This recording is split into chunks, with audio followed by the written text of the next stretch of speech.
All right. What's going on, guys? How are we doing tonight? It is an exciting night of some set 10 theory crafting, as everybody's been doing. We'll see what happens.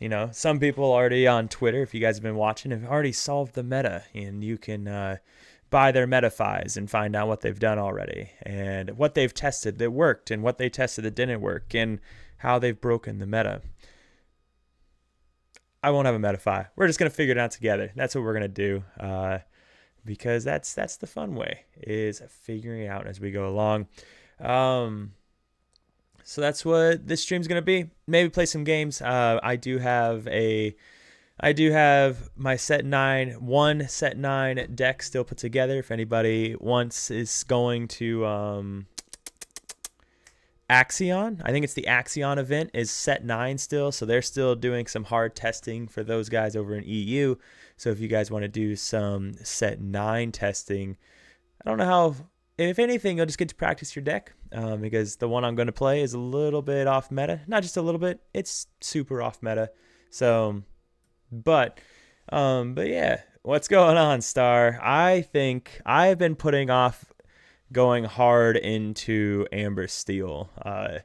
So I think that's what I'm going to play with tonight. And the reason I've been putting it off is because, well, it's my baby, right? It's my baby, and I'm just nervous. I think that's I'm nervous to start building something, and I think that's part of it. And I think the other part is that I don't know where to start, because there's just so many directions that I want to go with it. So yeah, I agree. I think that it does look really good this set. I think that it looks super promising. I think mid-range looks super promising. I think aggro still looks promising. I'm not going to really focus a lot on aggro tonight, mostly because aggro is not really how I like to play. I found that out at the my first set champs back that I did at Born to Game. I didn't realize just how much I was not in an aggro deck person for events. I never taken it to a set champs before, and I took it to that set champs, and I had just the worst time. And I say that because I hated how quickly everything was done, right? Like you play a game, and with Amber Steel aggro in particular, the games are over in like 10 minutes, win or lose, and then you sit around waiting for 40 minutes doing nothing, and yes, talking to people and all that stuff, and yes, it's a huge piece of the game, but I just felt like the games were just over so fast. So yeah,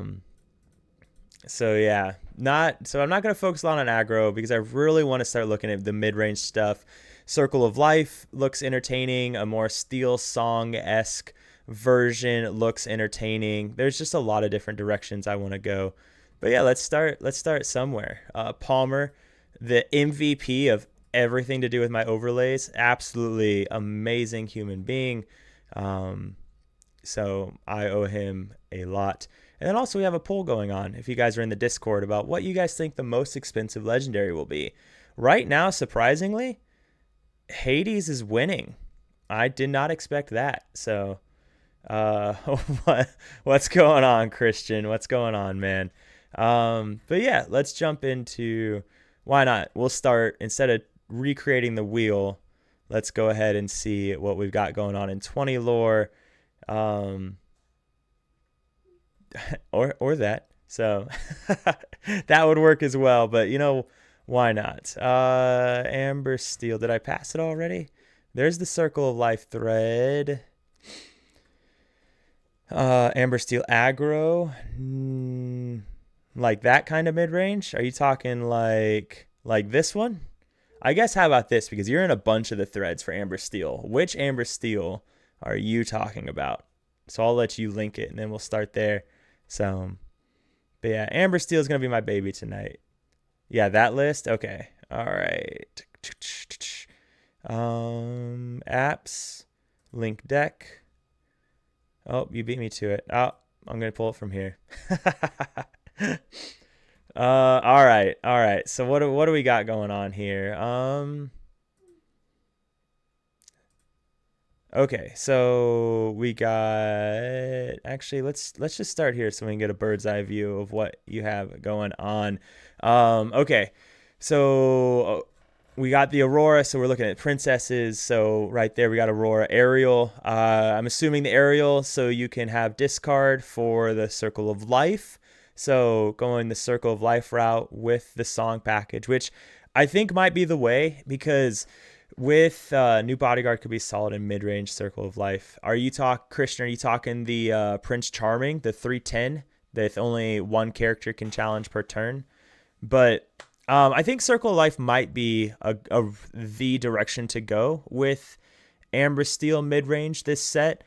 And I say that if you're not going the aggro route, and I say that because the issue right now with Amber Steel, and one of the reasons I haven't wanted to really attack it yet, is because it's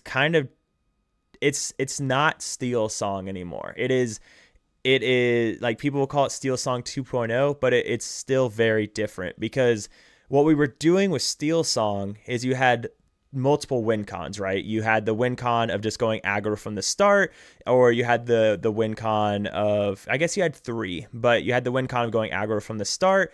You could do the tempo mid-range game, and then, oh man, stop that. This camera sometimes.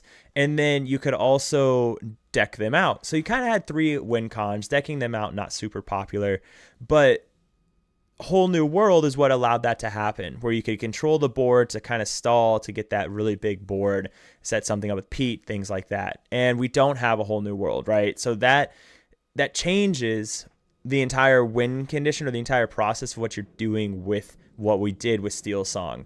So we're stuck with how do we win now? And you could still run the song package in an aggro route. You run the Troubadours to protect your board, go aggro and go that route. Or you could do something like this that Starset has, which is running the Circle of Life, and you're ultimately trying to build this board to control the whole board, and then you have Circle of Life to get these big things down.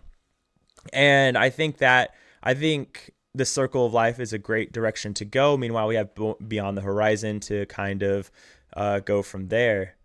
Oh no, I need to fix that. The alerts are below. Hang on. Sorry, guys. I'm fixing something.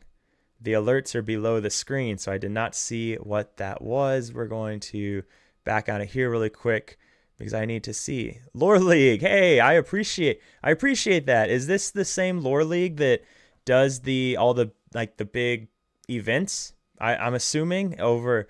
I think you guys are out of somewhere in EU, right? But like I'm always seeing your guys' events on Inkdex, so just a guess. But yeah, Christian, imagine Prince Charming and Blue Steel, gross, make it ward. Yeah, like, and you could do some really nasty things, right?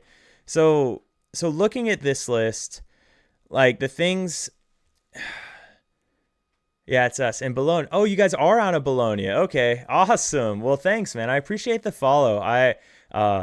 When I was deployed to the desert, I'd watch a lot of your guys' stuff because I was awake during your guys' live streams and everything. So thank you very much for the follow. But yeah, I think this is an excellent way to go. One thing to note with Circle of Life in Amber Steel versus the Yellow Green is the lack of actual discard. So whereas Tramp is a massive discard route, one thing that I think, and see, this is where it gets difficult, right? Because if we look at it, what are our other options when we look at this list? Is there a way?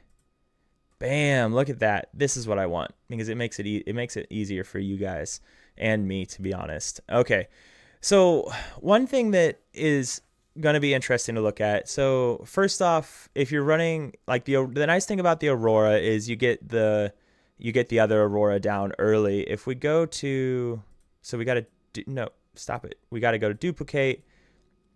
and then we can kind of mess around with things. I arrived at the right time. I want to try this ink combination so much in the new set. Yeah. Oh yeah. Like I was so excited. Okay, so Shanty is an interesting choice, right? Now the disadvantage. So if we were to run Shanty, and a lot of people are really big on Shanty over Aurora because she is that 5 health. And that is a big deal because that means she doesn't get banished by the Thunderbolt. So that's something to think about. But if we go that route, then we lose. If we go that route, then we lose the Aurora capability. And Aurora is able to get us that Aurora down on turn 2, which is really strong because then on turn 3 we can go into, the Troubadour. The question becomes, do we need Aurora on turn 2? Because what's Aurora doing that Troubadour's not? So, because our turn 2 on the play would always be Mickey, right? On the play, our turn 2, or not Mickey. I read your chat. And our turn 2, if we're on the play and we're playing Amber Steel, our turn 2 will always be Mowgli. Like if we're against a blue deck. If we're against a blue deck, almost always your turn 2 is going to be Mowgli. So that immediately makes Aurora that much weaker, kind of, because then we could also have the ability to rush the aerial. So Giselle is an ally. Yeah, so by the way, Christian, I am reading your message. Why the big bodies? We just haven't gotten there yet. But big giant Mickey is definitely something, right? And we'll definitely look at that. So you're thinking we don't run a 5-singer at all. And I guess that could. Now the advantage of a singer 5, like there still is advantage to singer 5s, right? Because if we don't run a singer 5, then we'd run Ursula. And that doesn't solve anything because then our singer 4s are both taken out by Thunderbolt. And you have to think about that, right? So I still think that Shanty might be the answer because we need a reliable way to be able to sing Circle of Life, right? And are you a princess? Okay, so we can get Namari down on turn 4 if we wanted to go that route. I am a big fan of the aerial just because I think her ability is going to be so strong. Once during your turn, whenever you play a song, if there's a card under this character, you may draw a card. So that ability to boost her is going to be really strong. I'm a huge fan of Mickey Mouse because him being 8. So I wonder, is it Amber characters? It's too bad it's not Amber cards. Like imagine playing Lantern with this. So you go 1-drop into Lantern and then play this on turn 3 and you have a Singer 8 on turn 3. That would be pretty awesome. I mean, we still could run Lantern, but that's starting to increase our uninkable count because I like Giselle a lot. So for those that don't know, Giselle is a new card. She's a Singer 7. When you play this character, you might put a song card from your discard on the top of your deck. So there's a lot of different things you could do with this. Beyond the Horizon, of course, is going to be the biggest one because now you can just start chaining Beyond the Horizons with Giselle because she's able to sing it on her own, and she's extremely difficult to get rid of. So that is something that's very nice. Yeah, we are only at 9 uninkables, so we definitely have room to play with. Like 9 uninkables is much less than what we used to run in Steel Song. So I am a big fan of Giselle. Running Giselle reminds me, if you guys played green blue stacks in set 8, we ran, I think it was set 8. We ran the one of, what was the card? We ran the one of Lady Tremaine, I think. The uninkable that lets you bring a song back. I think it was a song. And that's what Giselle reminds me of. So if we go to Tremaine. Yeah, it was the 6-drop Lady Tremaine. When you play this character, you may return an action card from your discard to your hand. So yeah, so that's what Giselle reminds me of, except just better in every kind of way. So the question is, where do we start? Mowgli always stays in. Mowgli, if you're running a yellow deck, I think you always run Mowgli. There's no amber deck that will not do well seeing Mowgli. It's just too powerful with what the strong decks in the meta are. Purple Steel still going to be strong. If you guys watch the Articast today, which if you don't, I highly recommend you go and watch it. That's Artifacts with LD. They do it once a week. It is some of the best content you guys can watch on Lorcana, period. So highly recommend you guys check them out.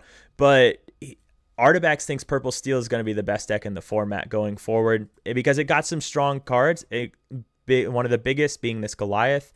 But so you run Mowgli because Mowgli is attacking Purple Steel, it's attacking Amber Steel, it's attacking Green, Blue, and Blurple. And those are, without a doubt, some of the biggest decks. And then even if you're not against those decks, like if you guys haven't seen the Amber.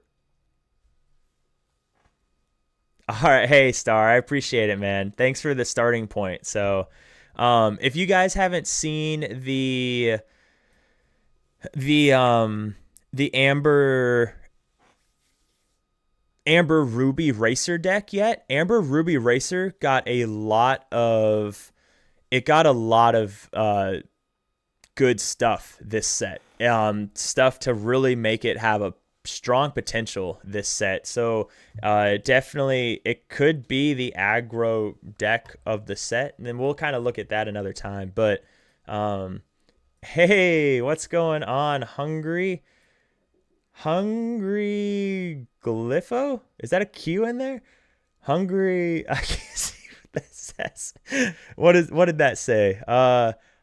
Hungry Alpha. All right. I need to change the lettering so I can see it better. I apologize, but thanks for the follow, man. I appreciate it. I think Purple Steel is going to get wrecked by the Cindy decks. Is that because you think the Cindy decks are just going to go that fast? And that's why you feel that way? Because they're just able to ramp that fast? But, okay, so looking at this, as nice as Aurora is, working with Aurora, getting that Aurora down on turn 2, that's wonderful, but we don't need the Singer 5 that early. So if we're going to run a Singer 5, which is still important because I think you still run the Singer 5, and I think it has to be Shanty. As much as I like Aurora, let me move my face cam. It's blocking the deck. I apologize. So as much as I like Aurora with Aurora, because you can play a Singer 5 Quest for 2 on turn 2, which is great and all, I just don't know if you can, because Amber Steel Amber Steel in particular is going to Zeus your character, and then you just lose anyways. So at least your Shanty can live. It might be the answer just to go back to Aurora, and that's the other question, right? Because the same thing happens if you play Troubadour, right? Let's see. I think Purple Steel is going to... interesting in the new Simba, but cost is high and only to play and cheating it out with lanterns, but so much on inks now that it's not even worth. Sadly, I definitely want to mess around with the new Simba because I'm a huge fan of the boost mechanic, and I think there's a way we could make them work. So I think there's definitely something we could do with them. Blurple with Spooky Sight is going to feast on Purple Steel. So Matthew, I will say this. JDRR, someone whose opinion I respect a lot, especially when it comes to Purple Steel and Blurple, because that's what he's known for. He believes right now, and through testing, when Purple Steel gets hit with a Spooky Night, they just kind of win, because what happens then is you give them all the ink in the world and they just play a Goliath to refill their hand. They play their dock and they can play everything they want. So now they have all the ink in the world to do whatever it is that they want to do in their deck. So as far as an ideal Purple Steel deck list, Alpha, I haven't really looked around too much. This again, I think that if we do just go to YouTube really quick, shout out to my RuneScape players.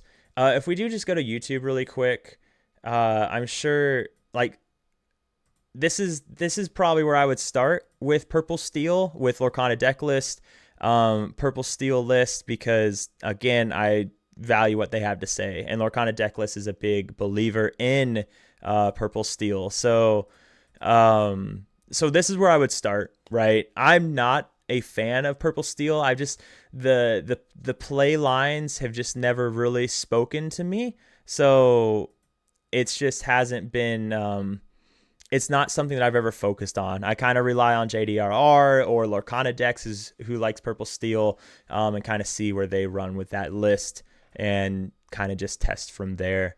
But that's what I would do. I would check out the Artifacts podcast, check out LD, and kind of see what list he has going on here. So, but yeah, looking at Amber Steel from a mid-range point of view. Hey, what's up, Paul? Yeah, that's what we're looking at. Our Steel Song 2.0, as many are calling it. The thing we're stuck on right now is Shanty versus Aurora. And the problem with Aurora is that Aurora gets cleared by the Lexington. She gets cleared by the Thunderbolt, right? The Timu Zeus, as people are calling her. But the question is, does that matter? Is that not that big of a deal? Because if our turn 2 is instead Troubadour or Ursula, our turn 2 Troubadour or Ursula also gets cleared by a Thunderbolt or by a Lexington. So if we go if we go Aurora, at least we can have a turn 2 Troubadour or a turn 2 Aurora. The thing is, the Singer 5 doesn't matter, right? The Singer 5 just doesn't matter whatsoever. And that's really important to note. And the reason it doesn't matter when we look at Shanty, Aurora versus Ursula is that we're not going, like, it doesn't change anything. The only thing it might change is if we get a Singer 5 down with Mowgli, we can sing Beyond the Horizon, but that doesn't matter. We're not going to be singing Beyond the Horizon that early. The things that matter are Circle of Life, Thunderbolt, and Strength of a Raging Fire. I think Robin Hood and Goofy is the way to go. I know exactly what you're talking about. So if we pull it up, you're talking about the one that puts damage counters, right? This one right here. This Robin Hood. Yes, but they lose the wide board and it gives Blurple the chance to pick up the threats from there. It does, right? And that's certainly something. So, and it's an interesting thing, right? Because when you play, it all depends on how Purple Steel can respond to your spooky. Because if they respond with a Goliath, then they're going to draw a bunch of cards, and that is when Blurple can't come back, right? When Blurple can't come back when the board gets super wide. So if all of Purple Steel's stuff is 1, 2, and 3 cost characters, yes, you clear their characters, but if they're holding on to a Goliath and then they refill their hand to 3 and have a 6/5, your Hades is only going to answer their Goliath, right? So that's kind of my thought there. And again, we have not had any real testing yet, right? As far as the major public is concerned. We only play testing that people have gotten to do is on Fight Club, and half the cards still don't even work there. So there's no real testing that's actually happened yet. So it's hard to really make definitive things of like, yeah, Spooky Sights is the best or worst card ever, or Purple Steel gets, is the best deck in the format, when actually it may be the worst, right? So that's important to keep in mind. But Blader, the Robin Hood and Goofy, is this the Robin Hood you're talking about? Whenever this character quests, if there's a card under him, deal 1 damage to 2 chosen characters. With the Goofy, which if you have damaged characters, they all get readied. It's actually kind of a neat idea, to be honest. And it is a really cool idea. It is expensive, right? Because his and that is one of the issues again, because if we play Robin Hood, the response from purple, and I'm going to say this right now, and I'll probably say it again throughout this whole thing. I don't like the whole it dies to Medusa idea, but I like to be realistic. Okay, so where I don't think a good excuse to run a card or not run a card is the whole dies to Medusa argument, because you could say that argument about anything now. Dies to Dragonfire, like, but one of the things with Robin Hood is we know purple is going to be an extremely powerful deck going forward. It's Blurple and Purple Steel aren't going anywhere, so we play Robin Hood, and Purple's next turn, they could just Elsa, right? And so that's something that's really, really important to keep in mind. It's not that I'm saying Robin Hood's bad. It's just it is kind of slow, but I love his synergy with Goofy, and so it's definitely something to keep in mind that I hadn't actually thought about yet. So Paul said Shanti feels safer, but both are cooked if Ruby is back and plays Sisu. That's true. And red purple will certainly be back, right? But there's nothing we can really do about that, because the same can be said for Troubadour or Ursula, which is the argument, right? Of which one do we run right now. So that's the big question, and that's going to be the big thing on the top of the question route. If we go to Amber Steel, and let's say we don't run, I think Aurora, the baby Aurora, is definitely the right way to go, because if we don't go, like, let's say we cut the princess line, we cut baby Aurora, then our one drops, and we go to set, bang, bang, bang, bang, bang. Our one drops become what, right? We could always go the support line, but then we need Rapunzel on turn 2, and we need a bunch of support characters. All of a sudden, that's getting very cluttered, so that changes the entire list completely if we go that route. And then our other one drops, Captain Hook, no, not really.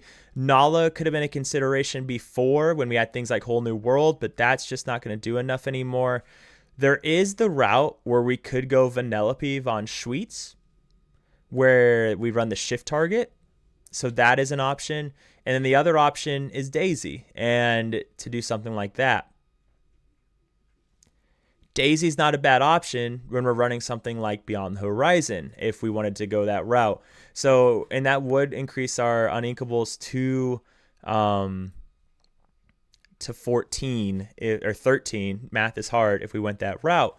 So right now we'll stick with Aurora and Mulan. I think that is a safe route to go if we're going a Steel Song route that does look at abusing Circle of Life, because Aurora does open us up to Ariel, this Ariel, but also our Ariel here.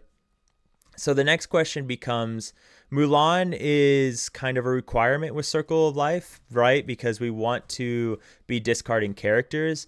But one thing I want to look at is what do we want as far as big characters? Right now with these songs, our song package isn't the best to support Aerial Sonic Warrior. If we did go ahead and look at songs, we go to types, songs, done.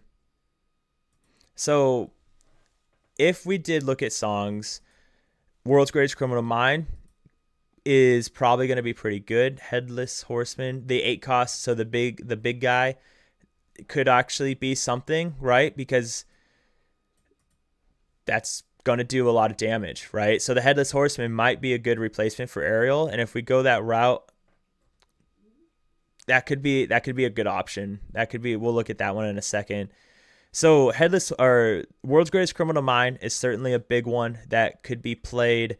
I'm Still Here is something, but Be Our Guest lets us dig.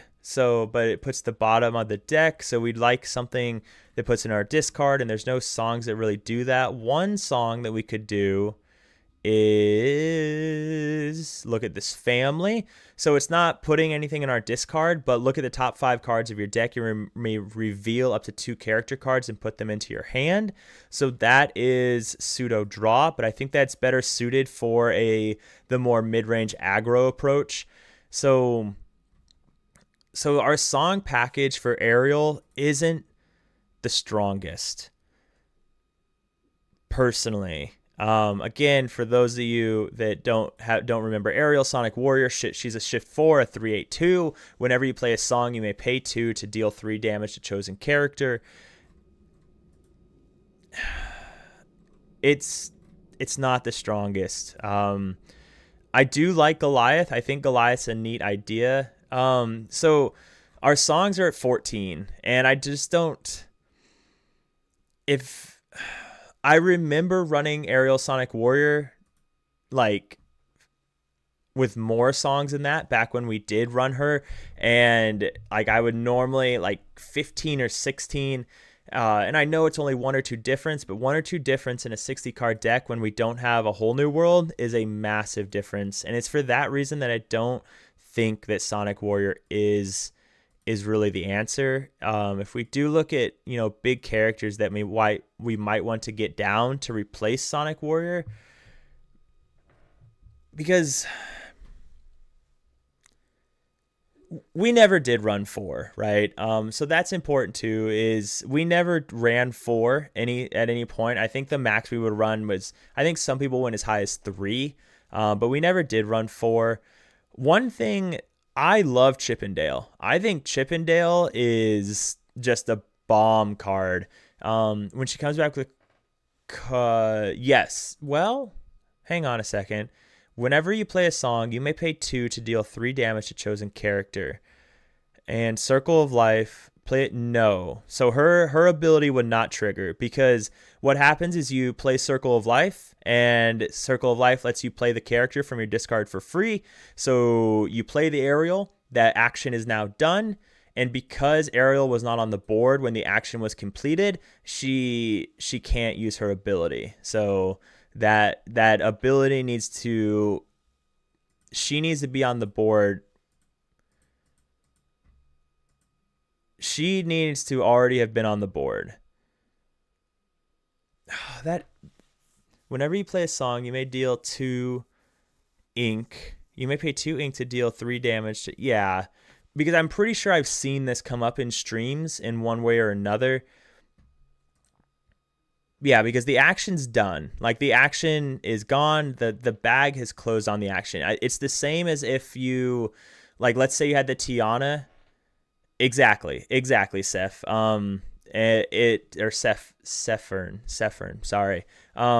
Exactly. It's the same as like the Tiana that gives -1 attack when you play a song. You can't play Under the Sea and then give the -1 attack to something, hoping that Under the Sea will clear that character as well, because the action clears first and then her ability triggers. And it's the same kind of idea here. So if we cut Ariel, then I think we have room to cut the entire princess package of Aurora, Ariels, and Ariel. Because we don't need this Ariel to draw. Well, I'll tell you what. Let's do this. So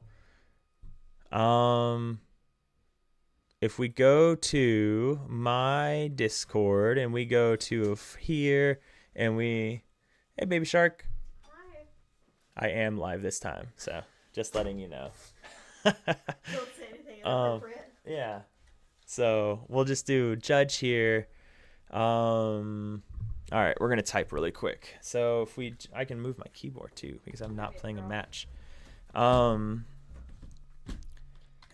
If I play Circle of Life to bring back, you going to bed, or just chilling? To bring back Ariel Sonic Warrior, can I still? Okay.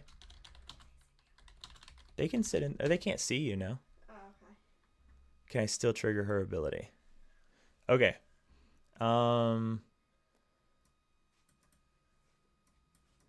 All right, we'll ask some of our awesome judges over in the shameless plug, right, for the Mad Hatter Discord, because we got some pretty amazing judges here, DLC judge, some big event judges, things like that. So don't show the flower farm sauce. I know. I do feel a little bad that I did that. We'll just kind of move it up here, uh, so we don't accidentally click on it. So. I don't know. I still feel like keeping the princess package is nice, even if you cut shift Ariel. So, wifey, does he sleep with his hat on too? No, I sleep with my CPAP on though, because Oh, did they ask me yeah, yeah. a question? They asked if they asked if yeah, they asked if I sleep with my hat on. But no, I have to wear a CPAP. I have really bad um Sleep apnea? sleep apnea, yeah. Obstructive sleep apnea, OSA. So I get to wear a Bane mask. It's really exciting. So, but okay. So you think we still keep the princess package? And my argument that we might just cut this princess package if we cut the shift aerial is that what do we need them for at this point? Because if we cut, yes, this aerial is nice. Once during your turn, whenever you play a song, if there's a card under this character, you may draw a card. And yes, that is very nice. And I've been very high on aerial, but again, I think you have to run a higher song package. And at that point, you might as well run the Sonic Warrior.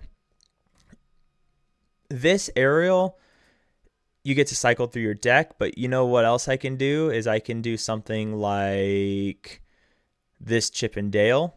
So Chip and Dale, search and rescue 663 during your turn. Whenever this card is put into your inkwell, you may return a character card from your discard to your hand.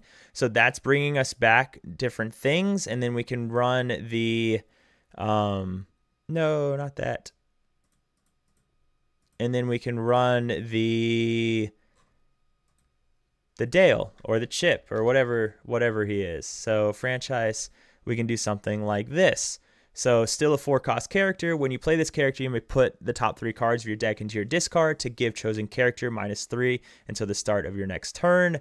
And by going something like this route, we can protect our singers with Dale, and then it also activates the shift with the big Chip and Dale, which is just a meaty character to have down. Because if we go this route, because what happens if we go this route? We go Aurora on turn 1.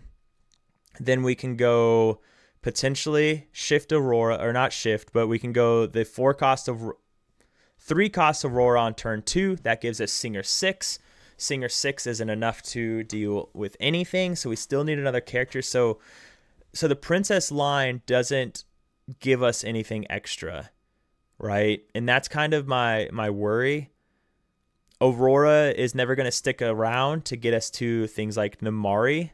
So there's that. You don't have to do that. Just go to legality and click core constructed.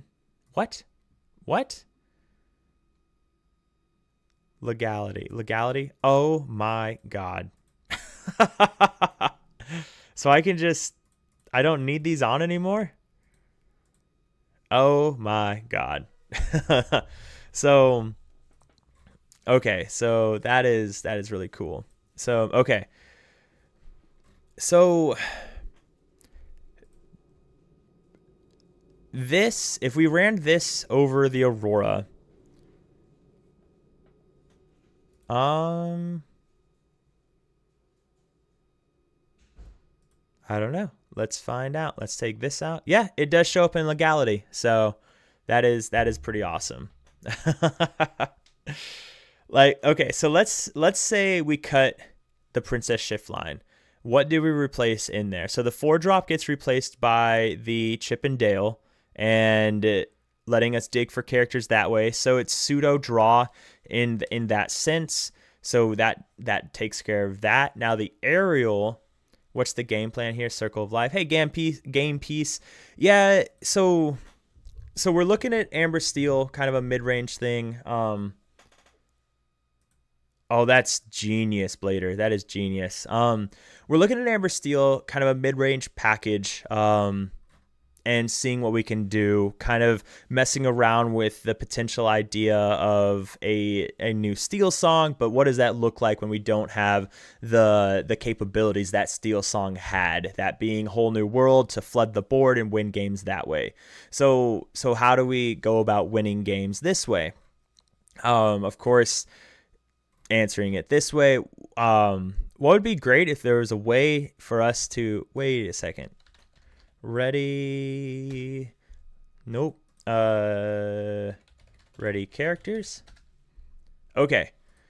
This is what I'm interested in. Do we need Namari? I feel like no. So I think we can cut Namari for another potential card. Just haven't gotten there yet. I'm kind of chosen character gains resist +2 until the start of your next turn. If a hero character is chosen, you may also challenge ready characters. Kind of just thinking about potential answers to the Prince Philip, right? That's kind of one thing that's on my mind. That's fair for sure. You don't gain anything by having just Singer 6 on board that early.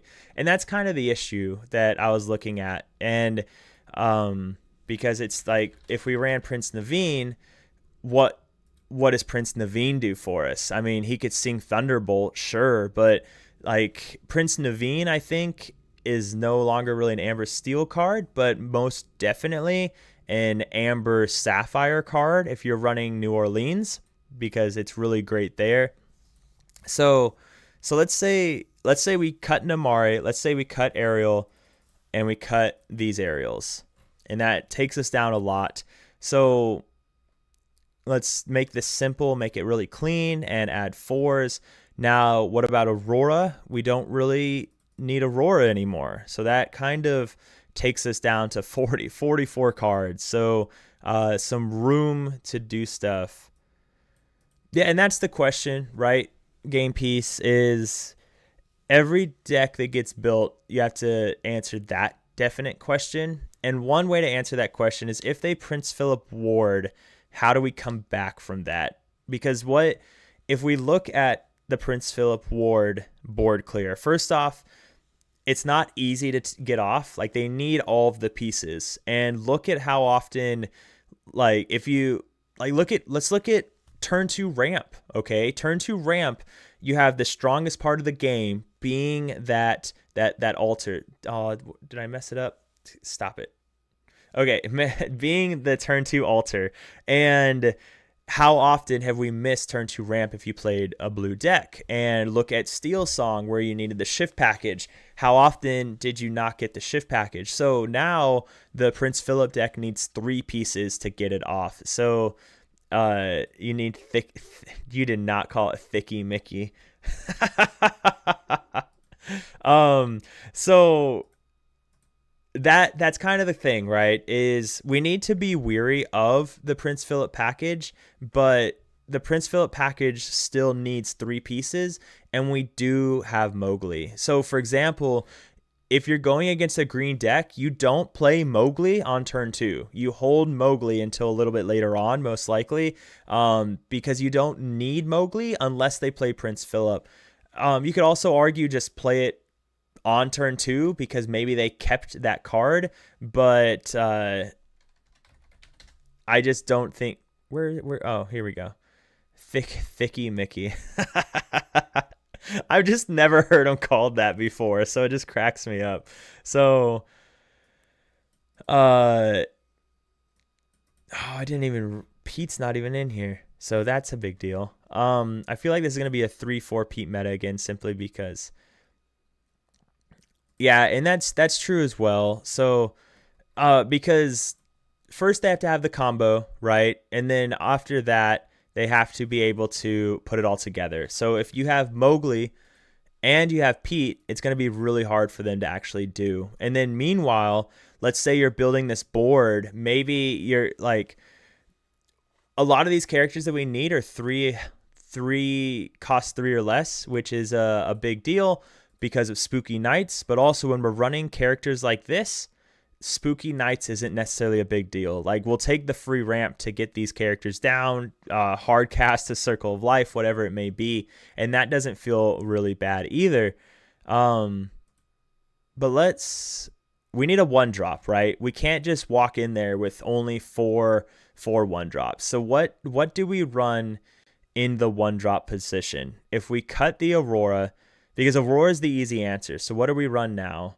I really wish Forge to drop Gantu applied to singing as well. Yeah, Gantu would be wild, right? So when you play this character, characters can't exert to sing songs until the start of the next turn. Each character plays 2 more to play actions or items, is the one. And then for those that don't know, like his don't get any ideas, each player plays 2 more to play actions or items.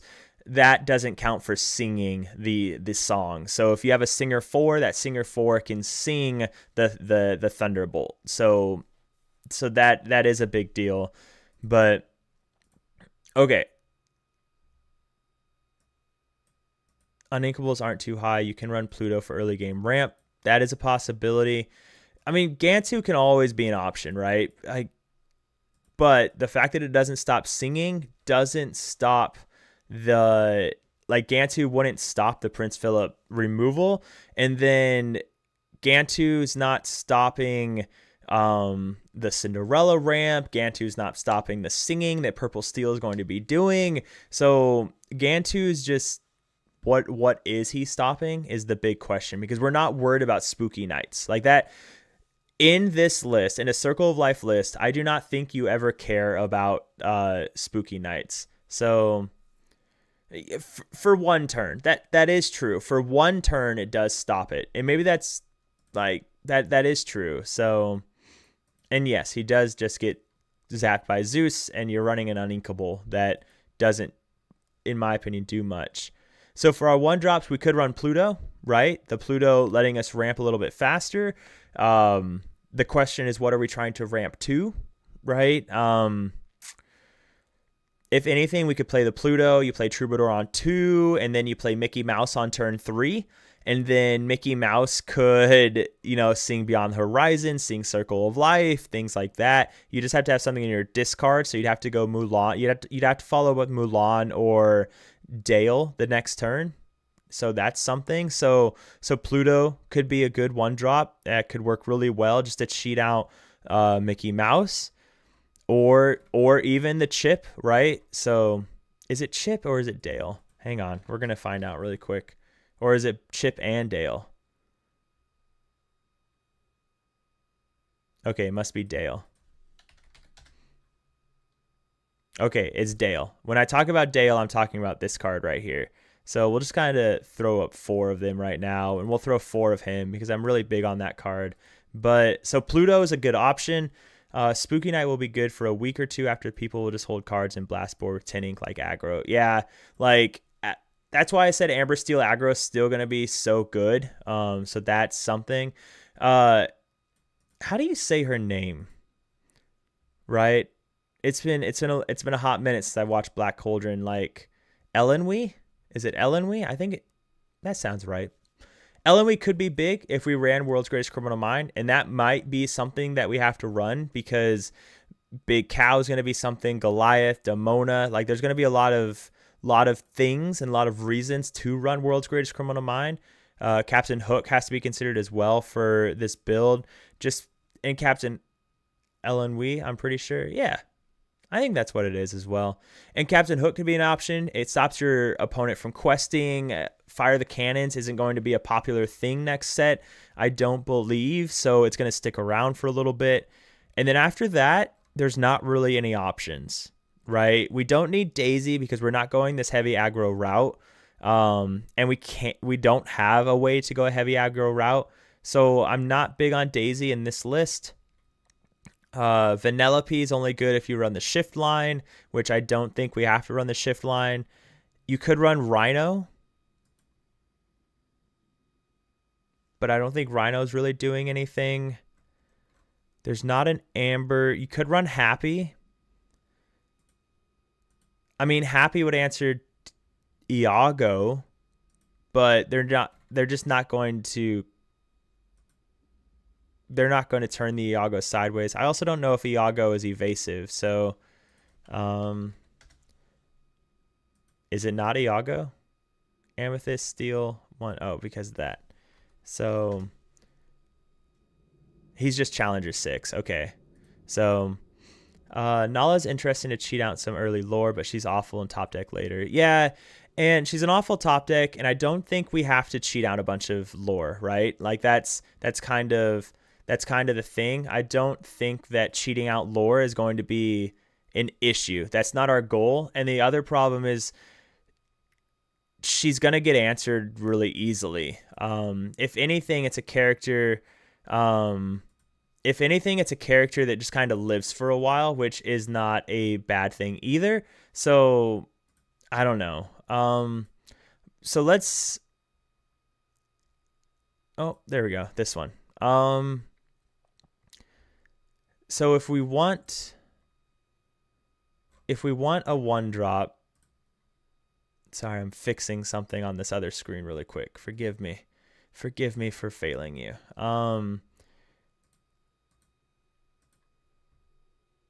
Okay, there we go. Fixed. Rhino lets you live the dream, and that's kind of a big deal, right? Because if we go Rhino, then now we have Rhino on turn 1 into Troubadour. Well, yeah, Rhino on turn 1 into Troubadour into Shift Rhino and Mulan, and you could discard that way. So Rhino's not a bad option. Rhino doesn't get cleared by Thunderbolt. Rhino would answer your opponent's Troubadours and things like that. So, and Rhino's, again, he's not a bad 4-drop worst case scenario. So there's that as well. So let's get that out of here. So why don't we can throw Rhino in for now. Yeah, we can throw Rhino in for now because the other part about Rhino is that he can sing Thunderbolt. Like worst case scenario, he can sing Thunderbolt if we really need it on turn 2, which is pretty great. And that ability is going to be really important against Amber Steel. And again, I made it. I tweeted or X'd. I don't know if you still call it tweeted. But I made a post about this earlier. If you think Amber Steel aggro is gone, you're gonna be very upset when you lose to it because it's not going anywhere. It still has some great tools and things like that need to be respected, or it's gonna be really rough. The fact of the matter is, it can still go Daisy into Double Daisy or Daisy into something like Troubadour into Penny. Or into Nala plus Penny, whatever it needs to do. Nala or Lady plus Bodyguard, things like that. So Penny Bolt's Person is a good option. So yeah, no, for sure. Like this could be a good option. It's annoying for people to deal with. It heals your characters, things like that. I've always been a big fan of Penny. So, but now we're starting to get closer to an aggro route because Penny's kind of one-dimensional in a list like this, kind of, sort of. So yeah, exactly, game piece. And that's exactly what it is. People think they saw Spooky Night and they said aggro's dead. And I said it like when I built a new Amber Steel list, aggro list on the first day, and said, please Spooky Night, because the way you play Amber Steel now is that you just don't go past 2 ink, and unless you really have to, and then you force them to play Spooky Night, and then once they do that, you can play everything, and they better have a second Spooky Night or something. So because the other thing is you could run one of Goliath, or you have your docks to refill your hand. Like there's so much possibility. So I think we have to begrudgingly play the Rhino package still, especially in potential steel mirrors. Exactly. Yep. And that's kind of how I feel as well. So I think Rhino can stay. That puts us at, we're at 65. How did that happen? Okay, so let's figure out where we need to make cuts then, because what are the things that we're missing? What are the things we still want to add? What needs to stay? Again, I think Mowgli always stays. Troubadour always stays. Rhino shift package stays. I think the numbers that can be played, Stitch is going to be huge. I need to be careful with how I hold my hands because my camera will freak out. Because if I go like this, if you guys haven't noticed, it zooms in on this gorgeous face, and that's fun and all, but I don't always want it to do that. So Spooky Night will be the new I find in my Platinum. The difference, people will try to play Spooky Nights. That's very true. So okay. So what cuts do we make? We're at 14 uninkable. So our uninkable count did go up because we threw in the Chippendales. So I think we can opt to bring that down a little bit. We have to keep the Dales kind of high, but that doesn't feel bad. Again, Dale lets us see, we went from this Amber Steel Song 2.0 thing to just a straight up Circle of Life build. And I wonder, it does make me, it's definitely going to have to be practiced and tried if the aerial package is still the right way, like the aerial shift package is still the way forward. But if that is the way forward, I think you just go about it differently. But here, when we run something like this, Stitch will always stay at 4. Like, we really want Stitch to stay at 4. That brings us to 63 and 13. Oh, Mickey Mouse. When this character is banished, deal 5 damage to each opposing character. So, hang on. This is kind of interesting. So, if we bring up Prince Philip, when you play this character, banish all opposed damaging characters. So, I mean, Mickey Mouse will essentially clear your entire opponent's board if they Prince Philip you. So that's kind of cool. Like, because if they're playing Prince Philip, they haven't played their if they're playing Prince Philip, they haven't played their big cow yet, right? We're talking early game, right? So that's something. Now, one of the problems with Mickey Mouse is that it doesn't have an enter the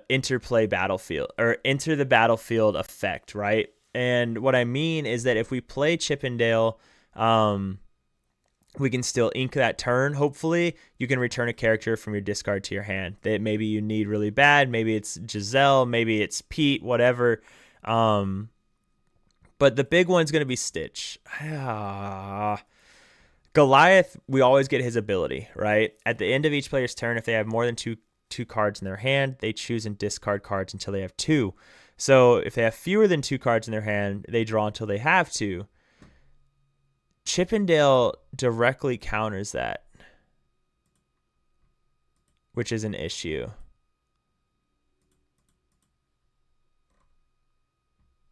Jeez. Imagine if we could run Prince Philip.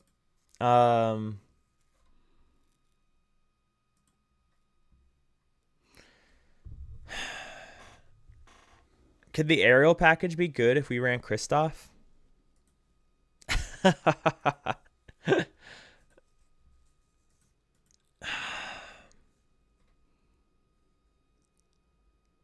I feel like Mickey is just a trap in this build. The high roll is real, but how often are we actually getting Mickey out with the Circle of Life? And that's a good point.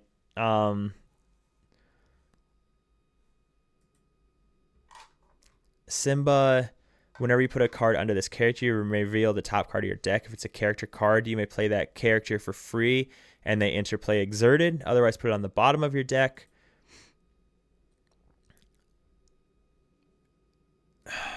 If we play Goofy, when you play this character, and whenever he quests, each opposing character gets -1 until the start of their next turn. Not super big on that one. The Headless Horseman, though, this was an interesting idea that I think it was you, Blader, that mentioned earlier. When you play this character, each player draws 3 cards, then discards 3 cards at random. Choose an opposing character to deal 2 damage to them for each action card discarded this way. I don't know if that's really worth it because, I mean, let's say we lose our actions, right? We lose a Thunderbolt, and that's the only action we lost. Okay, we deal 2 damage to something with a song that deals 4 damage. So that doesn't feel great. That doesn't give me the warm fuzzies. So that doesn't feel super wonderful. Vincenzo Santorini feels okay. Dealing 3 damage to something.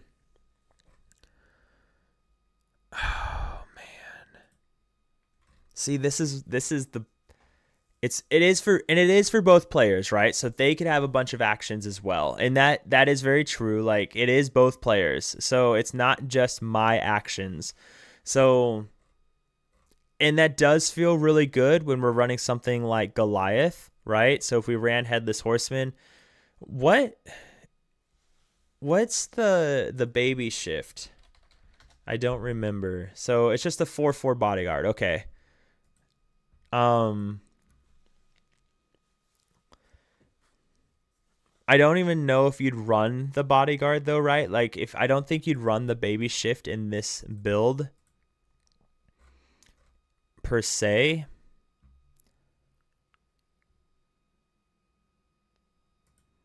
I'm also thinking about what if we did go back to the aerial shift package and we ran Kristoff and then we included World's Greatest Criminal Mind, we included some support stuff. So okay. So let's say we took out Thicky Mickey. These are our songs that we feel good about. We almost don't even need Beyond the Horizon, right? Like because if we're running Goliath, if we're running Stitch, if we're running Dale, do we even need Beyond the Horizon? Like, do we need that extra draw? We have Mulan, we have Dale, we have Goliath, we have Stitch. And even Chippendale, arguably. So is Beyond the Horizon really doing anything? Because Goliath is also holding our opponent. So Goliath is also doing the same thing that Beyond the Horizon would do in the sense that it is forcing our opponent to potentially discard cards, right? So with that, is Beyond the Horizon even needed? And if we cut that, that takes us down to 9 uninkables at that point. Now, the nice thing about Beyond the Horizon, I think maybe you cut to 1 Beyond the Horizon, but it's risky to cut it completely. Because one of the nice things about Beyond the Horizon is, let's say we go super crazy with our songs early. We go Rhino into Troubadour, into Shanty, and now we have this ability to sing sing a bunch of Thunderbolts, and then we can Beyond the Horizon to find stuff. So that's an option as well.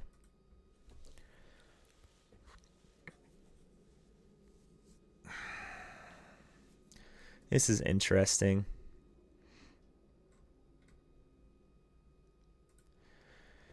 Singer, she just feels so good. Like, what if we did cut this down and we did run Lantern?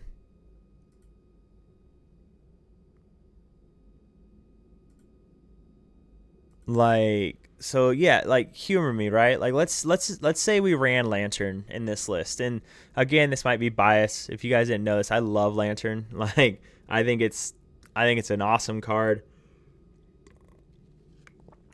But let's say we ran Lantern.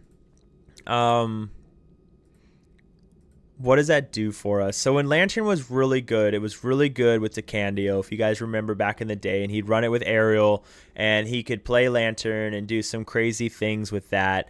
So what is Lantern allowing us to do? Lantern would be allowing us to get Mickey Mouse down on turn 3, which is not bad. Giselle down on turn 4, which is not bad. Our big characters, we can, of course, shift earlier, so we could go Dale on turn 3 and then Chippendale on turn 4. So that's an option as well. We could go Goliath on turn 5, and then Goliath starts controlling people's hands. So there's that option. Okay. What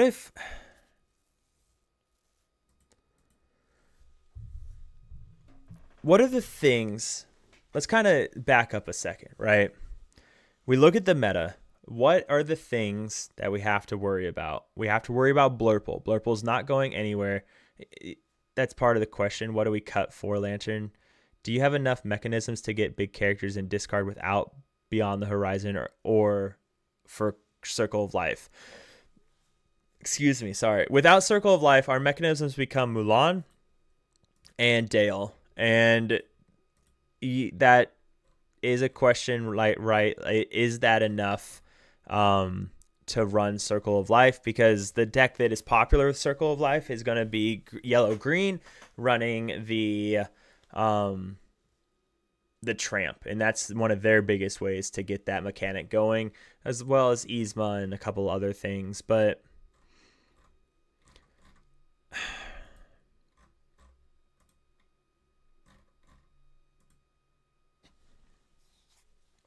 okay, so Blurple with Woodchuck, Guidebook, and Tamatoa has felt nuts in it. Yeah, hey Chris. Yeah, no, like Blurple is gonna be redonkulous. So, like, yeah, Blurple is still gonna be absolutely crazy, and so that's a big one, right? Is Blurple? We have to be able to take care of Blurple. Are you talking about Bolt? I think this one does it too. When you play this character, yeah. So this or this one, yeah. Didn't choose and discard a card, so that's another option. So what does our deck have to be able to do? If it's going mid-range, it has to be able to deal with green-blue. And so if we're dealing with green-blue, then we have to be able to come back from them just bouncing our characters. Right? Because they have things like You're Welcome, Mother Knows Best. If they run that, they have the Prince Philip package. If we look at Blurple is going to be really popular, especially early on and probably later in the set. Blurple is running their 1-drops into their altar 7 to get their turn 2 ramp, and then their turn 3 is possibly Demona, which has that massive body that can challenge one character. And I say that one character because she won't ready, so she'll be on the board, can challenge one character going into turn 4. Cinderella can ramp them to get to an early Hades. They have Elsa, things like that. Talking to Saddest Boy, a member of the Meyer Madness Discord, he said that the 5-cost Elsa is an issue for a Circle of Life list. So, and then of course Purple Steel, and yes, Purple Steel is not going anywhere. And I bring this up because we have to be able to build something that has legs into that. So if we Circle of Life something, what are we doing about that? So if we look at yellow-green Circle of Life from this set, one of the things that made it good, right? There was a gentleman that almost made top 64. I think he was on the bubble. One of the things that made that list so strong is that he could go so wide when he got the stitches off, because he would run the tramps, get the stitches. The stitch would draw him 2 cards. He could go wider. He ran the shift lady that got him back the 1-drops that he discarded. He can go super wide. So something like green blue wasn't able to just bounce his one big character and remove everything, because that wasn't an option. And then they had Ursula to take care of Under the Sea, so they couldn't clear his board. So I was his only lost day 1. Congratulations. So this list, though, is not doing that. This list is not going to be going super wide. Instead of going super wide, we're playing this denial game. The denial game being we have Mowgli to stop their board wipes and things like that, and then we have Pete to stop their board wipes. So maybe in that time, we can go wide enough. And so if we're going this denial game, maybe that's why we run Beyond the Horizon, to also help with that denial game. No, don't go there. Okay, so the question becomes, what do we do here? Doc is an option 2. What's up, Cyber? What's going on, man? I don't know if I like Doc in this list. One, it increases our uninkable count. Two, I don't think we necessarily need that. Kind of feels like Amber Steel song this meta is similar to the role Amber filled in previous metas. Yeah, and that's true as well. And I think that's how you go. So you work to get these characters down, and then you protect them with things like Mowgli, with things like Pete beyond the horizon to disrupt what they're trying to do. And I think that's how this list goes about doing it. One thing though, so how do we capitalize on that is the question.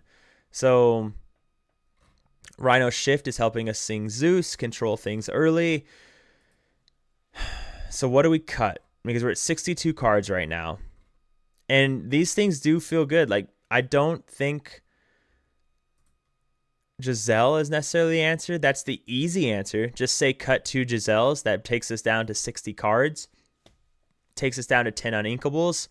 That is certainly an easy answer. But by cutting Giselle, we lose a lot of capability there. We lose that free beyond the horizon. We lose that free circle of life and all of that stuff. So I really do like the Giselle. So our other options,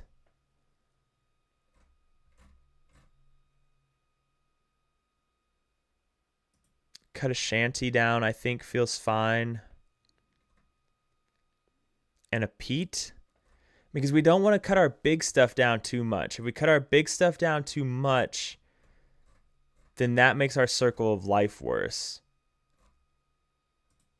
But then again, if our big stuff is 4, 7, 8, 9, 10 cards out of a 60 card deck, like, it's going to be pretty hard to discard those when we don't have the capability of something like Tramp.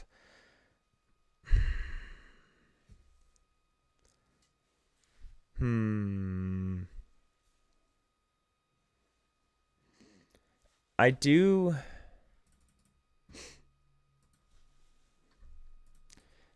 think she can just be an Ursula. Increase our 2 drops. I think that feels fine. Maybe not. Maybe not. Maybe Shanty is the way. Yeah, and that's kind of the question that I'm looking at right now, Matthew, right? In that, does it ultimately fit? Because the big advantage of going this route, if we do Circle of Life in Amber Steel, the advantages are he hurled his Thunderbolt and Goliath. I don't think there's any other advantages really to going Circle of Life in this list. Kind of like what Paul said, if you go at this route, you're doing kind of a disruptor like ability. So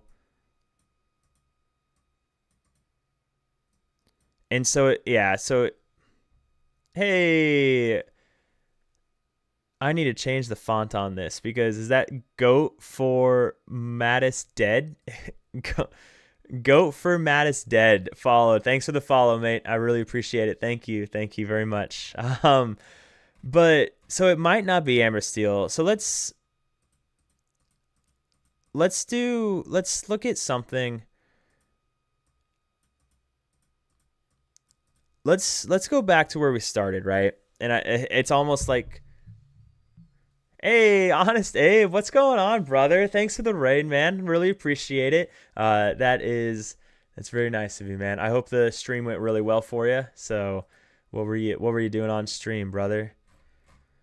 So let's say, I know we just spent. Okay, let's do this. Let's save this for now. Circle of Life, Amber Steel. So we'll save this from now. Ruby Emerald Powerline with heavy songs can be legit this format after preliminary testing. Yeah, I could see that for sure. Yeah, man, it has been a minute, it's going well though. This is the first, not really the first stream back. I did some, the viewers and I rated a bunch of reveals earlier on, and now doing some testing. So I guess it's not really the first stream back anymore, but it's gonna start being regular again now that I'm back home. So um, it's definitely gonna start being regular. And now we're just trying to figure out for tonight's stream, trying to figure out some Steel Song. Hopefully, uh, the kind of plan is do some testing and stuff, and then hopefully the future streams are gonna be uh some games in Discord or Pixelborn Connect with viewers and with proxies, and start getting some actual testing and some live testing. And kind of the plan, and this is for all you guys, the plan that I really want to do is once people start figuring out some decks, we have a lot of big tournaments the first weekend of the new set, so we can kind of just on live stream, if you guys want, we can get some proxies going, we can duke it out with each other and kind of talk through what we're doing, talk through, hey, why are you running that card, don't you think it's a little silly, and kind of do that kind of stuff. So that's hopefully the plan for the future streams, or a few of the future streams. So yeah, I'm changing that font color. Zayden, I'm getting old. I can't read that anymore. Zayden, thanks for the follow, brother. I appreciate that. So, but yeah, so back on track. So we're gonna save this for now because we're going to go back to where we were a minute ago, when we first started this stream. So let's go ahead, take out Circle of Life. So we're gonna cut that. We're gonna cut Chip and Dale. We're gonna cut Dale. We're gonna cut Stitch. Why get old when you can get young? That's why I'm throwing around cardboard and playing Disney Lorcana to help me feel young. All right, I'm just a young, leveled up person, right? Okay. So we can cut Shanty, and we're going kind of where we were at in the beginning. We're going back to Aurora's.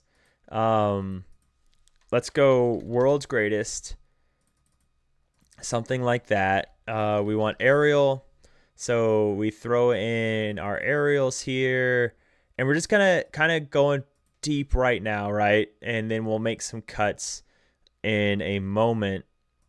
Now, so let's say we run this route. So hyped for testing the new set. My local game store let us use proxies last night. It was fun seeing. That's really cool.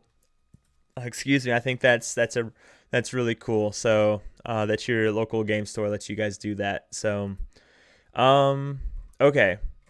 So let's assume we go an actual song route, right? Let's say we go this route of going heavy into songs with Amber Steel, and definitely World's Greatest, Ursula, Vanessa, pretty good still. Yeah. Oh yeah. No, it is, right? Like they're definitely still very good. So let's assume we go this song package. World's Greatest Criminal Mind. Maybe Look at This Family could be something. So we'll potentially throw it down there for a second. We don't need Lost in the Woods. It means no worries. Return up to 3 character cards from your discard to your hand. Not necessarily worried about that. Mob Song, deal 3 damage. Not worried about that. Give Bodyguard. Give Resist. Search your deck. So 17 songs right now looking at this. Sitting on 9 Uninkables. So Uninkable count's good. So let's say this is a route we go with Amber Steel. If this is the route we go, what is this beating? How is it beating it? And why is it beating it? What's going on, Jeremy? How you doing, man? How are you? Thanks for stopping by. So I hope your day's been wonderful for a Monday. So we're just doing some Amber Steel theory crafting and trying to figure out where it's at and what it's doing. And so we're just kind of messing around with a Circle of Life list that started as an Amber Steel song list and then slowly turned into Circle of Life. And now where that's definitely nowhere near done, I wanted to see what it would look like if we went back to a more song variant. And yeah, and that might just be the way that everything needs to go, right? So if we wanted a song variant, because if we look at this list, like let's say we have this really heavy song package, and this is all fine and dandy, and we can blow things up, kind of. What are we doing? How are we winning the game? Because we're not winning quickly. We do have a lot of Singer 4s, or sorry, quests for 2 characters, but not really. I mean, we have 4, 8, 12, 13, 14. We only have 15 characters that are questing for 2. So, hey, I'm doing well, man. And yeah, Amber Steel is just the best color, right? So I can't be convinced that Amber Steel, a song route, is necessarily the way to go anymore. At least not yet, maybe. At least focusing on that being your win condition. I mean, maybe, but the other thing is maybe it just requires looking at it so much differently. Because let's do this. So here's what we're gonna do. We're gonna pull up YouTube. We're gonna go back to the Articast, right? And let's look at some of his lists. So this is their purple steel list.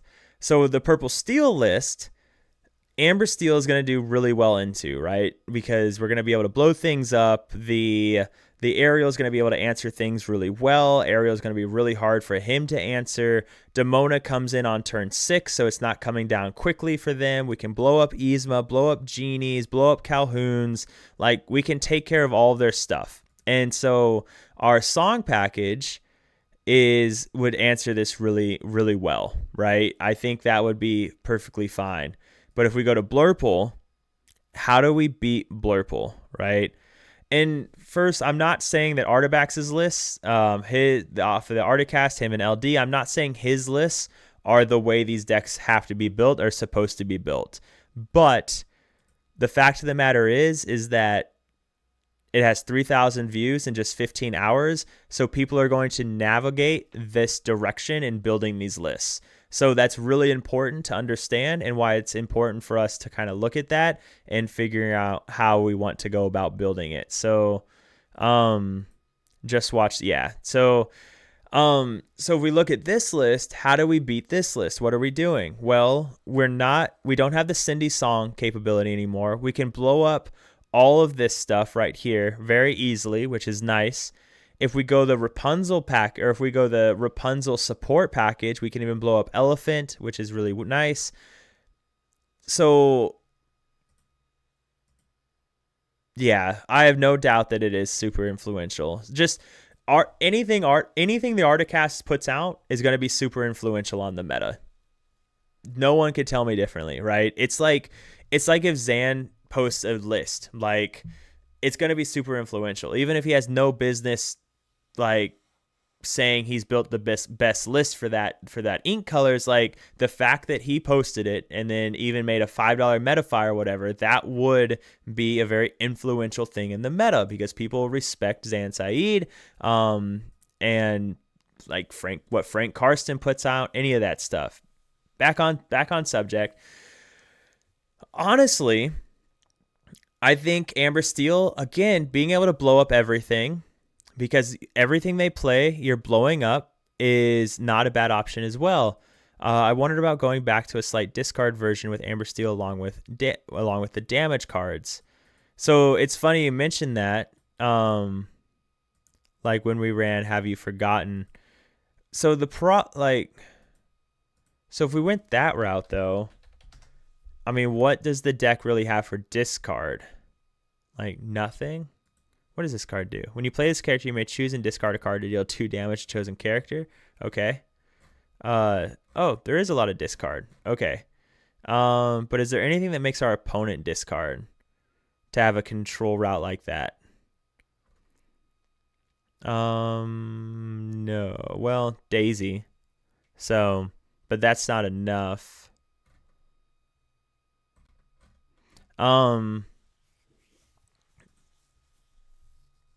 You run Beyond the Horizon, search for clues. All right, where's this search for clues? I don't remember what search for clues does.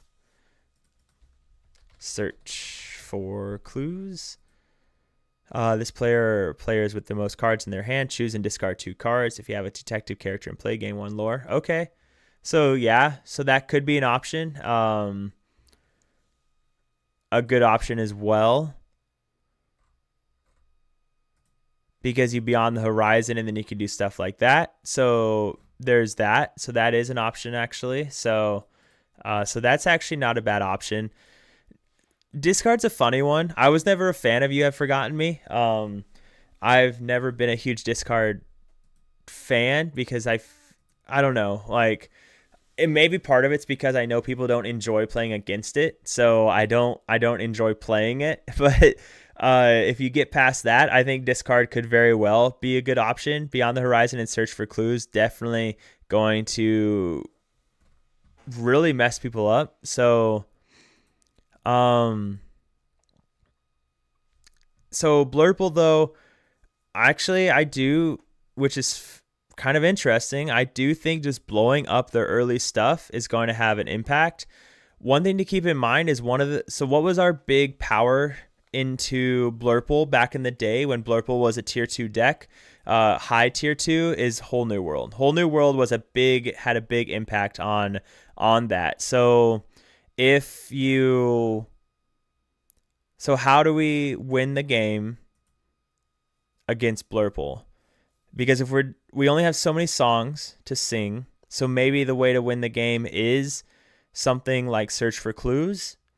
We could win the early game, but they're going to catch up, and we don't have any reach. So that's an issue, right? And if we look at Green Blue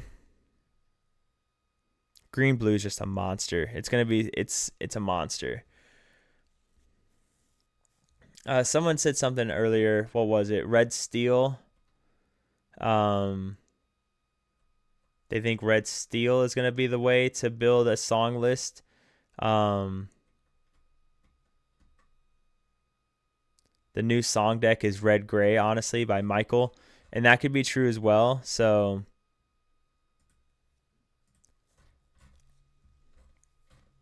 and the Marig does come down, or can come down on turn 2 if Aurora is still alive. So I don't know. I wonder.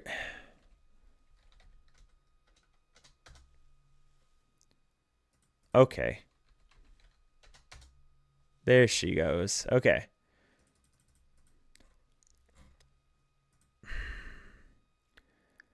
I wonder if the route to take.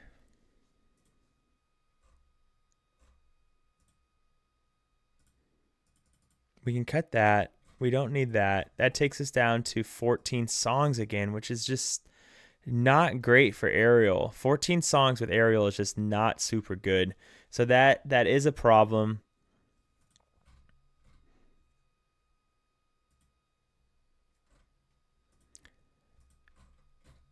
I mean, is the way to continue to run Amber Steel just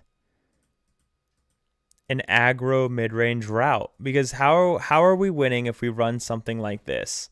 Like let's say we even ran Search for Clues, right? Like let's say Search for Clues was in here. How are we actually winning the game? Not Daniel, not Daniel, 1988. I appreciate the follow, man. Maybe that was an I as well, not Danny. I appreciate the follow. Thank you very much. That's very nice of you, man. Thank you. We could run Queen Sensor Core. That could be an option. The ones you've seen with Ariel only have like 9 songs. So, and maybe that's just what it's going to take too, is like right now we're just theory crafting, right? I haven't tested any of this stuff yet on Fight Club or with paper proxies yet. So that's part of it as well. But because if we run Queen Sensor Core at the start of your turn, if you have a princess or queen and character in play, gain 1 lore. Queen or princess.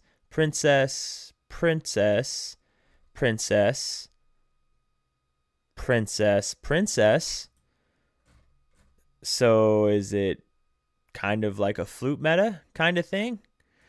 Man, don't why you gotta do me like that, Sean? I've said it before. Queen Sensor Core has to be one of my favorite cards in the entire game, and we've never gotten to like legitimately run it. And I just love that it reminds me of flute, and I miss flute. I miss flute so much. So, but Sean's over here just crushing my dreams.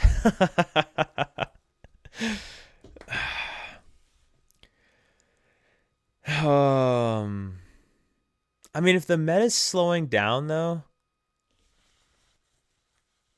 if the meta is slowing down, because let's say like aggro's not going away, but we have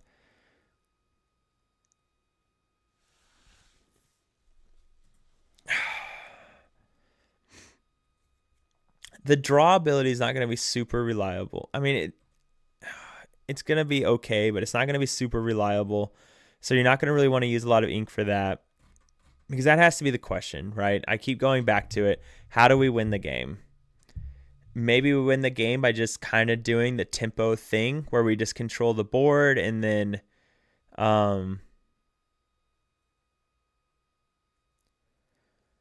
if we run Alanadale, hey, what's going on, Ham? What's going on? So yeah, man, we're streaming. We're trying to make things work. All right, for set 10.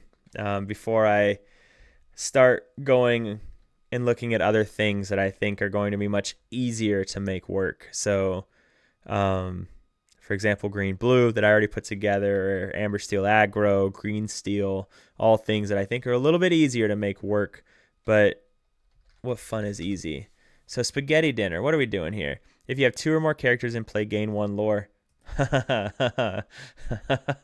Yeah.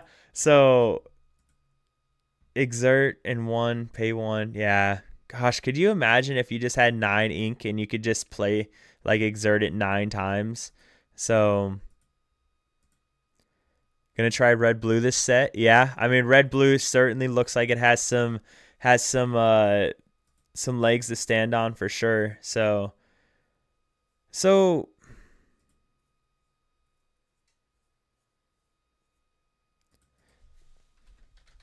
is there any good madrigals in?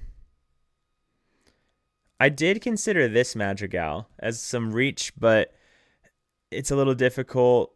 Isabella is not the worst thing in the world. Whenever one of your characters sings a song, this character can't be challenged until the start of your next turn.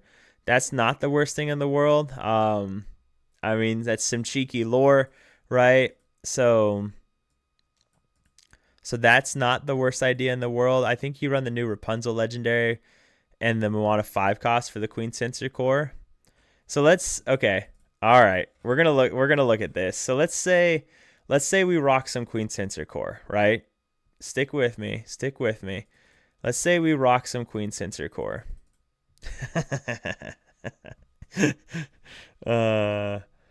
Queen Sensor Core. Nope.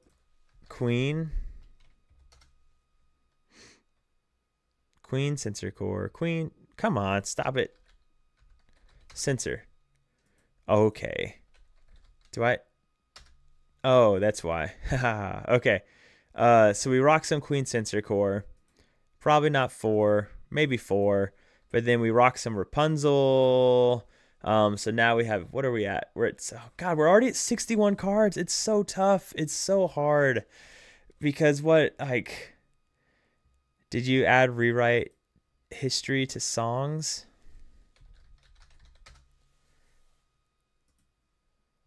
Rewrite history. Return a character card from your discard to your hand. You have 2 queen. What's up? You got 2 queen.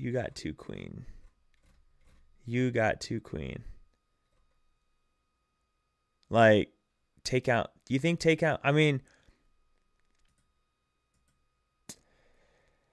taking out Pete makes me feel very nervous. And gosh. Amber Steel. I don't.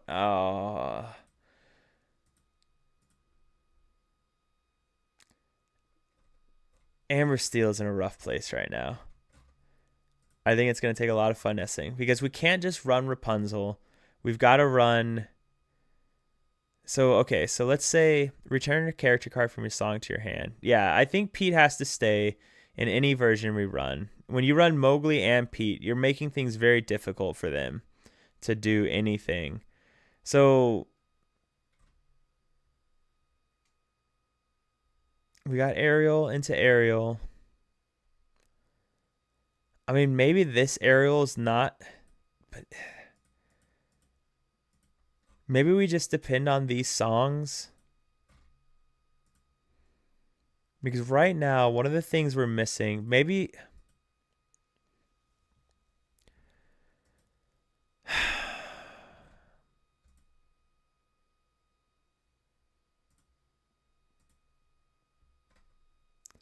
See, but so at that route, okay, so we move Mickey Mouse.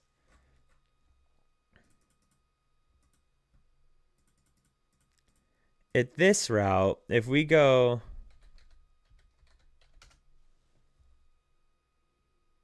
Wait, this. Wait, what? This? No. Okay. Oh, so you're saying add all royalty. So make it all queens and princesses. Okay, that's what you're saying. So, um I like the 3-cost aerial. The one that lets you dig? Why? Oh, I got rid of legality. Okay, hang on. I don't know if we necessarily need that though. So in the original list we were working on, we ran. I'm getting tagged and stuff. Yeah, okay, cool. That's what I thought. So in the original list we were looking at Starset was in here and we were looking at this list. So, and he was running aerial to make Circle of Life a plausibility. So this is kind of, and then we kind of started going into it. I didn't feel like we had enough songs for aerial, so we cut aerial at that point. If we just cut all the aerials and we just went a whole crazy route, and kind of like what we're doing now, going a whole crazy route. So, but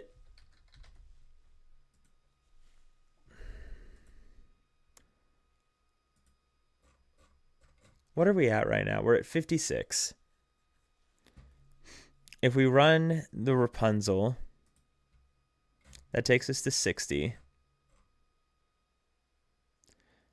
We have some songs. We've got Moana. They can just not wait. What? Okay, no.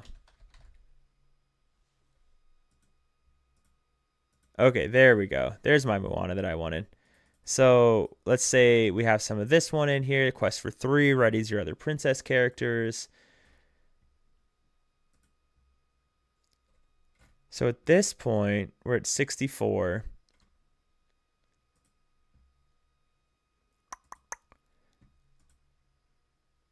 We do not have a lot of one-drop stuff going on here. But they're good one-drops. They support Queen Sensor Core, which feels good. 64. So something has to go, right? Return a character card from your discard for free.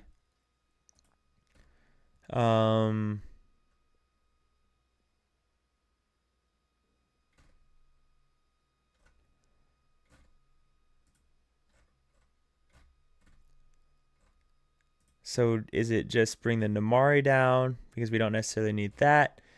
Is Rapunzel kind of a weaker option? I mean, I think, what other options do we have for support? So we could go here instead of Mulan, and that's going to feed Rapunzel.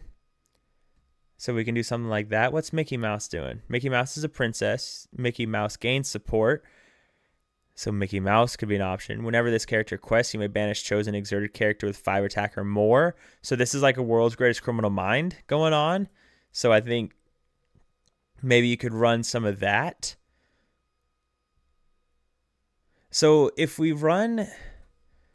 So one of the problems with Bodyguard is Bodyguard's not going to work with our Queen Sensor Core package. Yeah, so the Ellen Wee. It's going to support the Rapunzel. And then if we have Rapunzel, we don't need Bodyguard. because whenever one of your characters is chosen for support until the start of your next turn, the next time they would be dealt damage, they take no damage instead. So it's not exactly support, but it kind of is support. So there's that option. And it would keep the princesses alive. So we could... What if we cut the Giselles, cut the Ariels,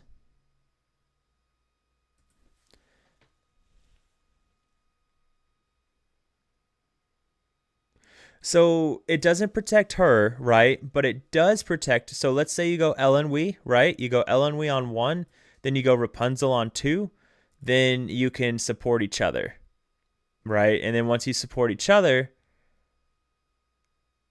yeah, whenever one of your characters is chosen for support. So she has to be challenged twice into.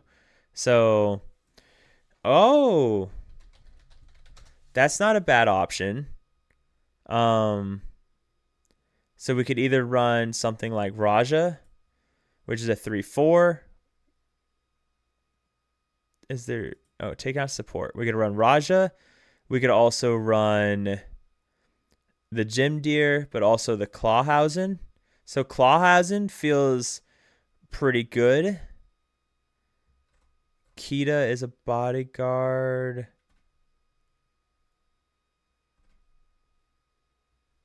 Which Kita? Hang on. Let's do this. Characteristic princess. Okay, no princesses. Characteristic queen. No queens. Okay.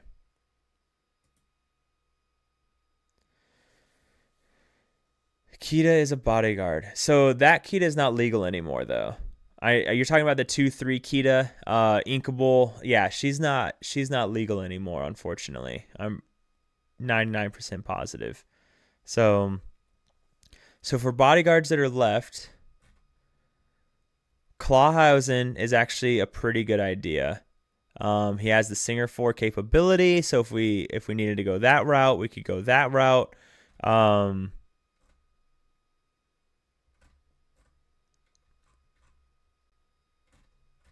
Oh, but we don't have Mickey. We don't have Minnie Mouse in here either. And Minnie Mouse is going to be... So let's just throw that in there. This Minnie Mouse is going to be deadly. If we're running all these support characters, like this Minnie Mouse gets really good as well. So with that World's Greatest Criminal Mind capability. So what if we just cut this completely? I don't want to cut Troubadour. It's just too good of a 2-drop, right? Like, he's not a queen or a princess, but it's just such a good 2-drop. We cut the one Moana and we go 3 Minnie Mouse. Is this Minnie Mouse the same Minnie Mouse? Yeah. We'll just run a playset of the iconic Minnie Mouses, because why not? So... All right, what do we got here? All right, let's check this out.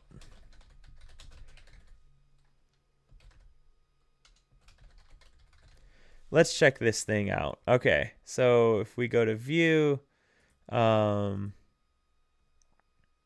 share, download.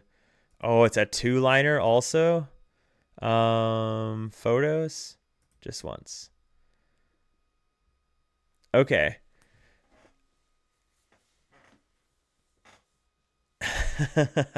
You could run Circle of Life with something big to discard. So Ham, that's actually where we started the night, with Circle of Life. We'll pull it back up here in a second.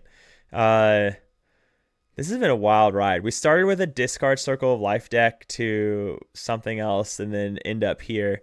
So honestly, I forgot we even had Beyond the Horizon in this list. But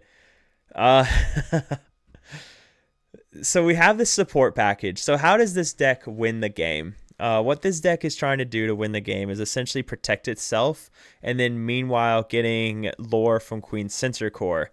Is that enough?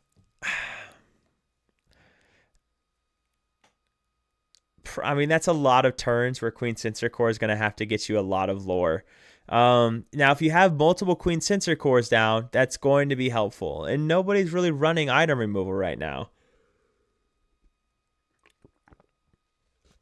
So we could throw Tiana in. We definitely have the uninkable space.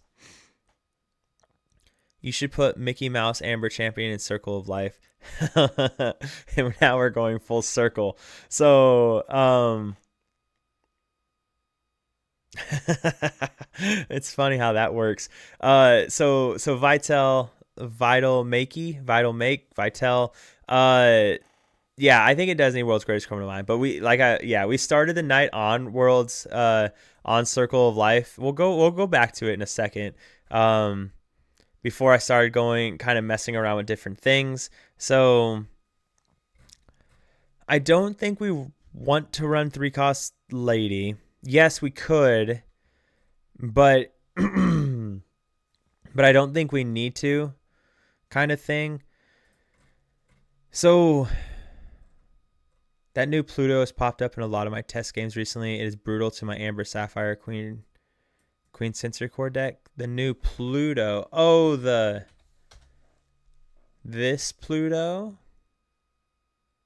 Wait, where is he at? Do you mean the new Goofy? Wrong dog? Because this Pluto. Oh, this Pluto. Interesting. I didn't know people were running this a lot right now. I haven't really seen anybody talk about him, the Steel Champion. So, Zen like Panda. So yeah, I haven't seen a lot of people talk about him. So I didn't know that people were running. So, yeah, Jeremy, I think you might have a point there. Like, I don't know if Amber Steel does have at least a mid-range. I don't know if a mid-range Amber Steel has what it needs to really have legs. And that's kind of my worry, right? And that's why I've jumped around so much tonight with different lists, trying to find something that you want to do. So I didn't either until tonight. You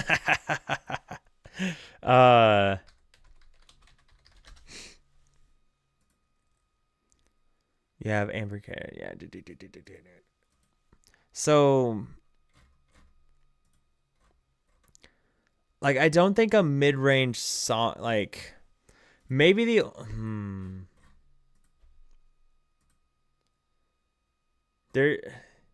you're definitely going to be able to protect yourself this way, which is entertaining. But let's just save this for now. Jasper and Horace, what's going on, man? So fun fact, everybody, Jasper and Horace was one of my first 3 followers when I first started streaming back in the day. At the time, he was working on watching all of the Disney movies. So how is that going, Jasper? What number are you on if you're still doing it?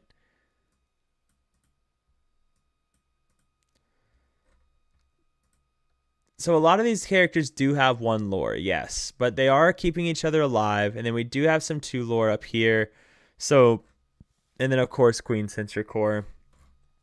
So one of the things that we were working on, right? Amber Steel aggro. This is kind of where I'm at with Amber Steel aggro if it decides to load. Oh, stop it. No. So this is kind of where I was at with Amber Steel aggro. I'm already done with Fire the Cannons. We don't need that. My 1-drop Zootopia, I don't really think we need that either. But this is kind of just the direction that I was at so far. Let's just save this really quick and then get out of, so it's easier to see. So go back to that. So this is 58 cards right here. So where we're at, I don't think we need Zootopia. It was kind of something I was playing with just to see about adding in our 16 1-drops, but I don't really know if that is necessarily a requirement at this point. So on the 5 Singer Forest to help us get Zeus down. So Jasper, I'm sorry to hear that, man. I know last time we talked when I streamed, I think it was before my deployment, you said your mom was having a hard time. So I'm sorry to hear that she's still having a hard time at this point. So um I hope she gets better. I do, man. I really do. So Zen like Panda, it is tough. I have been a fan of Vinny since set 8. He may have won me at Jafar Mat. I want to make him work now. One of the problems with that, I mean, so here's the no, what I don't even know what I clicked on. So Vinny's kind of an interesting idea, right? Because hey, thanks for the follow, man. Thank you very much. That's really awesome. Let's see that name. Vital Makey. I appreciate it, man. So, but yeah, so let's entertain Vinny, right? So our uninkable count right now is 16 though. So we could throw in 2 Vinnies. So the thing about when Vinny was really good was set 8. And when he was really good, they weren't running the Zeus. A lot of them, they were mostly running the Cindy package with the 2 songs, Strength of a Raging Fire and Let the Storm Rage On. So now we're looking at the Troubadour package with the Thunderbolt. So because normally it's a some kind of Stitch hat or Disney hat, but my wife and I did a photo shoot for the gym tonight. We did so my wife and I, we own a gym, really big into fitness. So when I'm not getting bossed around in my military career, I'm getting bossed around by my wife at the gym. And so we did a marketing shoot tonight. So we took my Disney hats to do some marketing shots. So I don't have them right now. They're in the car. So Buc-ee's it is. Also a Buc-ee's shirt. So if I zoom in, let's see if Buc-ee's hat, Buc-ee's shirt, just Buc-ee's all out. So so Zen, he like you said, he was strongest for the existence of B prep, but again, right now, Prince Philip is the biggest thing on the menu, right? Like that is what everybody's talking about, is the Prince Philip shift package. So if we play Vinny, then Prince Philip is going to gain us all that lore. Or sorry, Vinny through Prince Philip is going to gain us all that lore. So kind of doing the same thing in a sense. So it's not the worst thing, right? So if we go to edit here, but so that's the thing, because in set 8, you were running Piglet. We weren't running Nala, and Nala's uninkable. So that was a big part of our uninkable count, because now if we run Vinny, our uninkable count goes up to 18. If we run, we could run 2 Vinnies, right? So let's say we cut Zootopias and we run 2 Vinnies. Bang, bang. I played Red Steel twice in last week at Set Champs, and it is potential. I won, but it was hard. They had Shark, Power Lines, and Aerial Sonics. Yeah, I think Red Steel does have, that's the exciting thing right now about Whispers, is everything looks like it has a shot. And the reason for that is because there's so many strong, powerful cards in the new set. And that's a lot of these decks are going to be based off of those cards and then support from the other sets. So it just makes everything look bright and shiny. And that is really exciting. So we could run 2 Vinnies. That only takes our inkable count up to 18, which is not unmanageable by any stretch of the imagination. We've been running 18 with the Aurora Tiana package in set 9. So that is a possibility. That takes us up to 56. So if we... So that doesn't feel super bad. They just suck songs back with Shark and replay for Aerial. Yeah. Oh, yeah. Pirate's Life was brutal. Yeah. And that, I mean, maybe that is the way to go, right? That is the route and the thing to do. So It's just funny because the Amber Steel Queen list is going to potentially be a counter to the Red Steel song list. It's mostly because of World's Greatest Criminal Mind, and that's really the easiest answer to Maui Half Shark that exists right now. So, but looking at this list, we're at 56 for the aggro list. It's kind of that mid-rangey type thing, aggro with some songs to be able to do some stuff. So what do we add in here to finish it out? We're on 12 one drops. That never, like, I'm a really big fan of 16 one drops in this list. I don't necessarily want Zootopia. Stitch, my version of that deck runs the big Mulan so my sharks can hit. Oh, Red Steel. Okay. Yep, Stitch, you're talking to Stitch about your Red Steel list. Okay. So the aggro list, let's just say we need 2 more cards, or we need 4 more cards total. We could go to 1 Ursula, 3 World's Greatest Criminal Minds.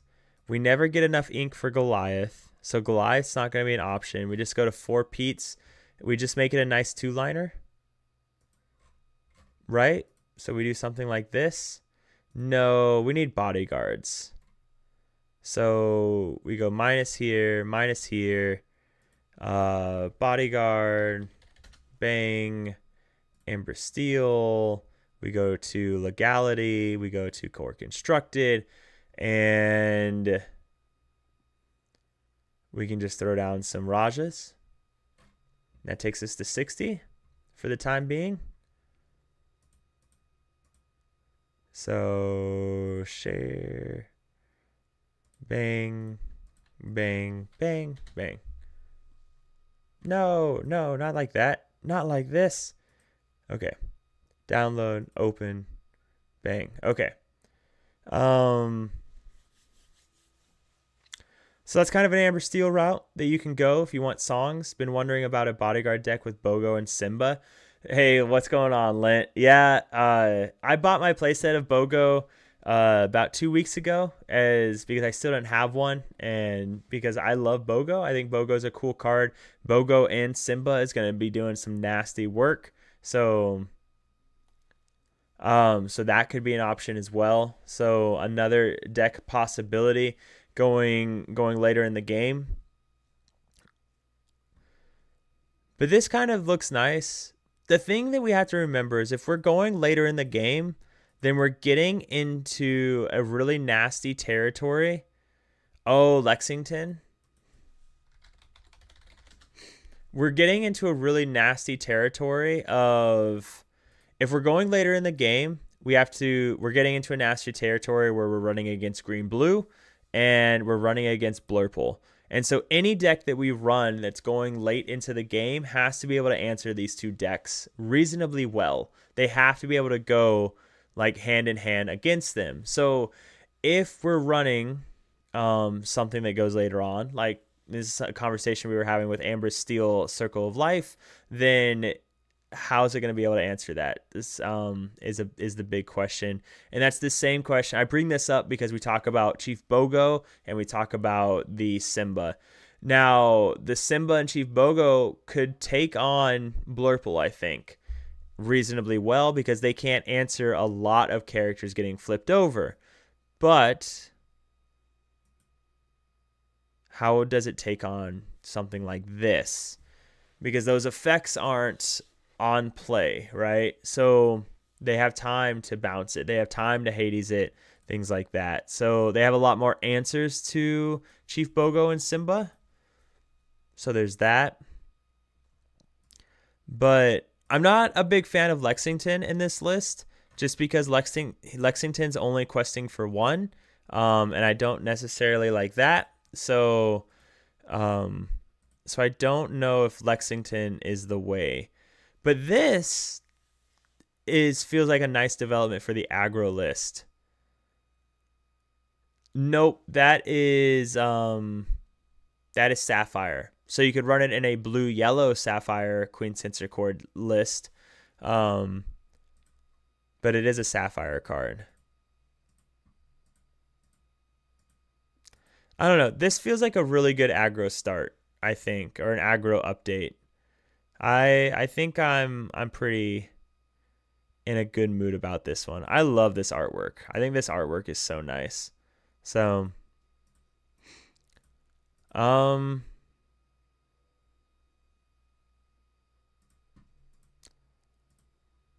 if we wanted to look at nope, legality, core constructed, location. So there is a lot of locations. So I don't think this deck can risk having a character not ready for a turn as well, especially one that could sing strength. Yeah. So there's that. I'm assuming you're talking about Lexington. So because when you play Lexington, your hand's probably not low enough to be able to ready him at the start of your turn yet. So that can be pretty disastrous also. But looking at locations, if we wanted to go that route, you do have something like Castle Wyvern. Characters gain Challenger +1 and resist 1 while here. So that could be something. That could be a route to go as well, is something like Castle Wyvern and the Luminary Tunnels.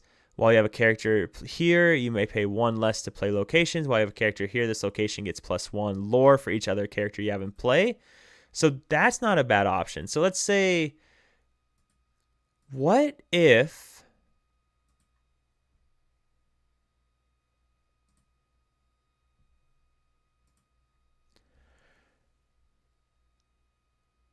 this list went locations? So what if we did something like duplicate, and then we did throw in this Castle Wyvern, characters gain Challenger +1 and resist 1 while here. That's not as good. This is a little bit harder to get off. But Amber Steel could keep it alive reasonably well. Does it do it better than Green Steel can do it, though, is the question. Because Green Steel, we could run something like the Goofy shift line. So Goofy, you can quest with Goofy while he's here, and he's going to be able to get a song back to take a character out. You could do something like Shift Pete, so they can't even sing songs to blow up your characters that are on this location. So there's that. So this might not be the list to run something like this, because all your characters are getting removed anyways. More one of. Yeah, Frank is a much better list builder than I am. So yeah.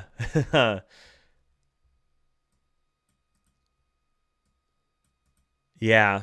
So Castle and Tunnels could be an option, though. Like it definitely could be. Resist +1 to all your characters is super sexy. I mean, imagine it's kind of like a Rapunzel's Tower, just a little bit worse in the sense that it's only resist +1, but it does gain you the lore. It is easier to remove, but I don't know. I think Illuminary Tunnels is something that could be explored also. And Illuminary Tunnels could even be explored in the more mid-rangey lists. So there's that as well. But I have to ask myself, what if we just ran Green Steel and ran something like Illuminary Tunnels? Let's say, so this is my Green Steel list right now. And if we ran something like this, click on this, and then we edit and go to this. So if we ran something like this, then you also have a lot of ways to protect it. So you have ways to protect the location, and you have ways to protect your characters while they're there through things like Max Goof Shift Package, reusing those songs. You have Pete that is keeping your opponent from singing songs. So singing something like Prince Philip singing the what's it called right here? The Malicious, Mean, and Scary. So they can't do that, right? So we just can't know what the meta is going to look like, so you cannot know. And that's very true, right? Like, why even try and predict it? And I would counter argue that and saying we don't know what the meta will look like, but we have a good idea of what's going to be in the meta. So that's something as well. So like yes, we do not know, but we have an idea of what is going to be the meta. And that could very well change. After the first big tournament, it could completely flip on its head because someone brings something that people weren't expecting, and then everybody wants to run that now. So in a rotation like Whispers that is giving us so much, the meta could very well change after each major event, and it can be completely flipped on its head. So there is that. But it would be with the current aggro version with Daisy, Nala, and Lady. And yeah, so although I would say in your Amber Steel deck, does it do something better than what it used to though? No. Like, no. There is no Amber Steel list that you could build where I would argue does anything remotely as good as what Steel Song did. Steel Song could go aggro and perfectly fine. It could go mid range and feel perfectly fine, and it could deck people out, and that was a game plan as well. But it's a completely different deck because we don't have a whole new world. If you removed whole new world from the old Steel Song, it's a very different list as well. And that's where they went more aggro. But again, that aggro list was very different in set 7 and 8 because you had Cindy plus Storm. And Cindy plus Storm just stopped decks from being playable, period. Because you just blow up their 1-drop and then they can't do anything. And then Cindy also sings Strength of a Raging Fire. So the whole deck has slowed down a little bit in that sense. So it's just different, right? But looking at this, if we were to go a location route, then we have options here. We could cut something like Calhoun. We could cut the Cal package completely. I should have just duplicated this, actually. Oh, you started it Fabled. Oh, gotcha. So, okay, gotcha. Yep, I'm talking about stuff very different than what you would have known about. So I'm talking much older than Fabled. So,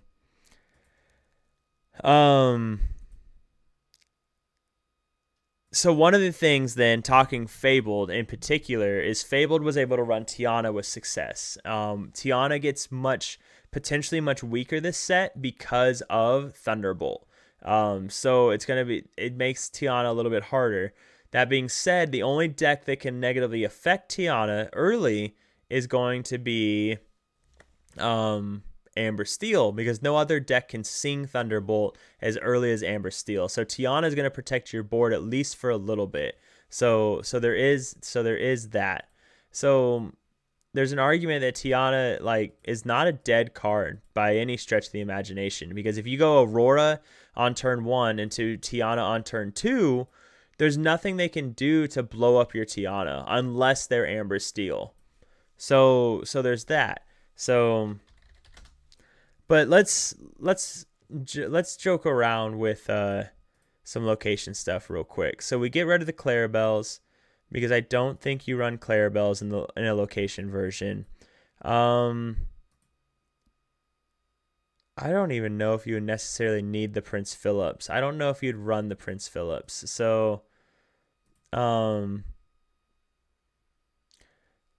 So once during your turn, whenever this character moves to a location, you may move one of your characters to the location for free. If you do, draw a card. Sounds good. Or you could run Transport Pod. That's true. Transport Pod could be an option. 1 cost. At the start of your turn, you may move it. Oh, it's an item.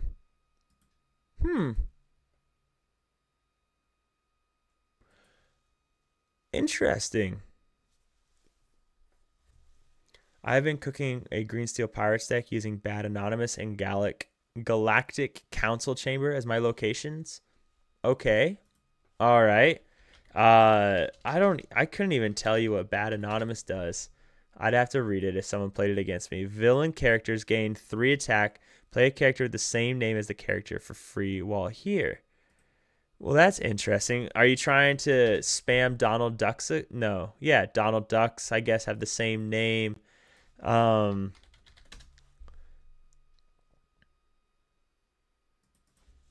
Wait a second. You could spam Captain Hooks, so that's something. Um,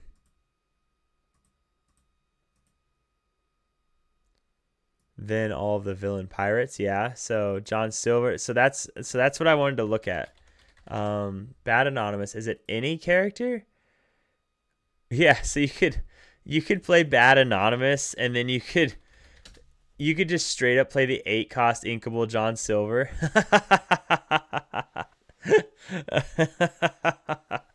So that's an idea. So that's something. God, there's just so many directions to go.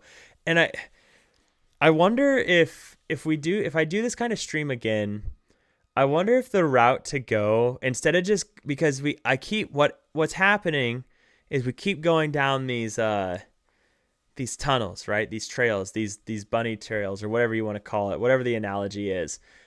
And I wonder if what should be happening is we build one list, and then we play test against somebody with that one list with some proxies. That way we're not going all over the place. It's just that's difficult because we'd have to get all the cards out of the binders. Like, and I'm a big binder person. I put all my play sets in binders, and then all the other stuff is out. But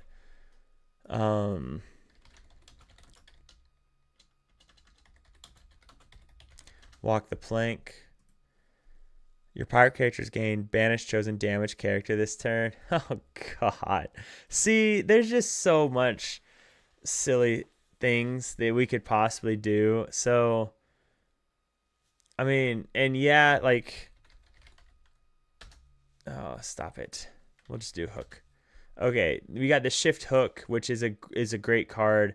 So once during your turn, whenever an opposing character is damaged, your pirate characters get +2 and resist +2 this turn. Captain Hook could, of course, sing your shift pack or sing your Thunderbolt if you wanted. You are forced to challenge with Captain Hook, but I mean, that's not necessarily a bad thing. Sorry, it is getting a little late on the East Coast, but yeah, Ham. Go ahead and drop the link in the chat, and we'll check it out real quick, man. So, oh man, if you can drop the link in the chat, or if you're in my Discord, you can drop the link in the Discord as well, or a picture. Man, I don't even know. Like, because this is. Then there's something like this. If you guys like Discord or discard, some crazy discard list. There's just so many routes to go. I really like location. I like the idea of locations because it's going to be so good against some of this mass removal, because the locations are going to hard counter Prince Philip, and it also hard counters the spooky nights, like things like that. So that's really good. It's going to counter Blurple pretty well if they're not running something like Demona. If they run Demona, then that's Demona. Yeah, Demona, it's going to be a little bit challenging. So there's that. But I also want to mess around with green purple to see what changes we could do that. So Jeremy, I can't play on stream on that. So we're not allowed to stream it. So that is a consideration as well. So if I wanted to do stuff, I would have to.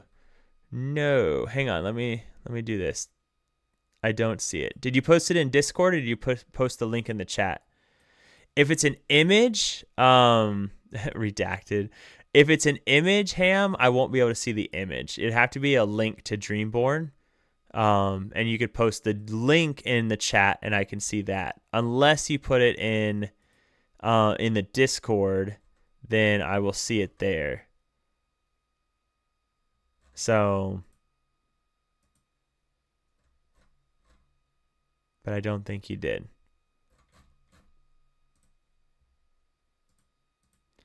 But yeah, it's a link to Dreamborn. Interesting. That's weird that I don't see it then, because I should definitely. We don't talk about Fight Club. I should definitely be able to see it. Let me see if. Hang on. Let's go to view your channel. We'll go to this. And then let's see if I can see it in here. Nope. I still can't see the link in here. So.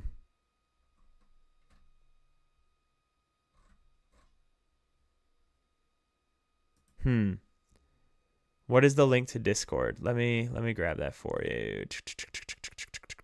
Invite people, copy, bang, bang.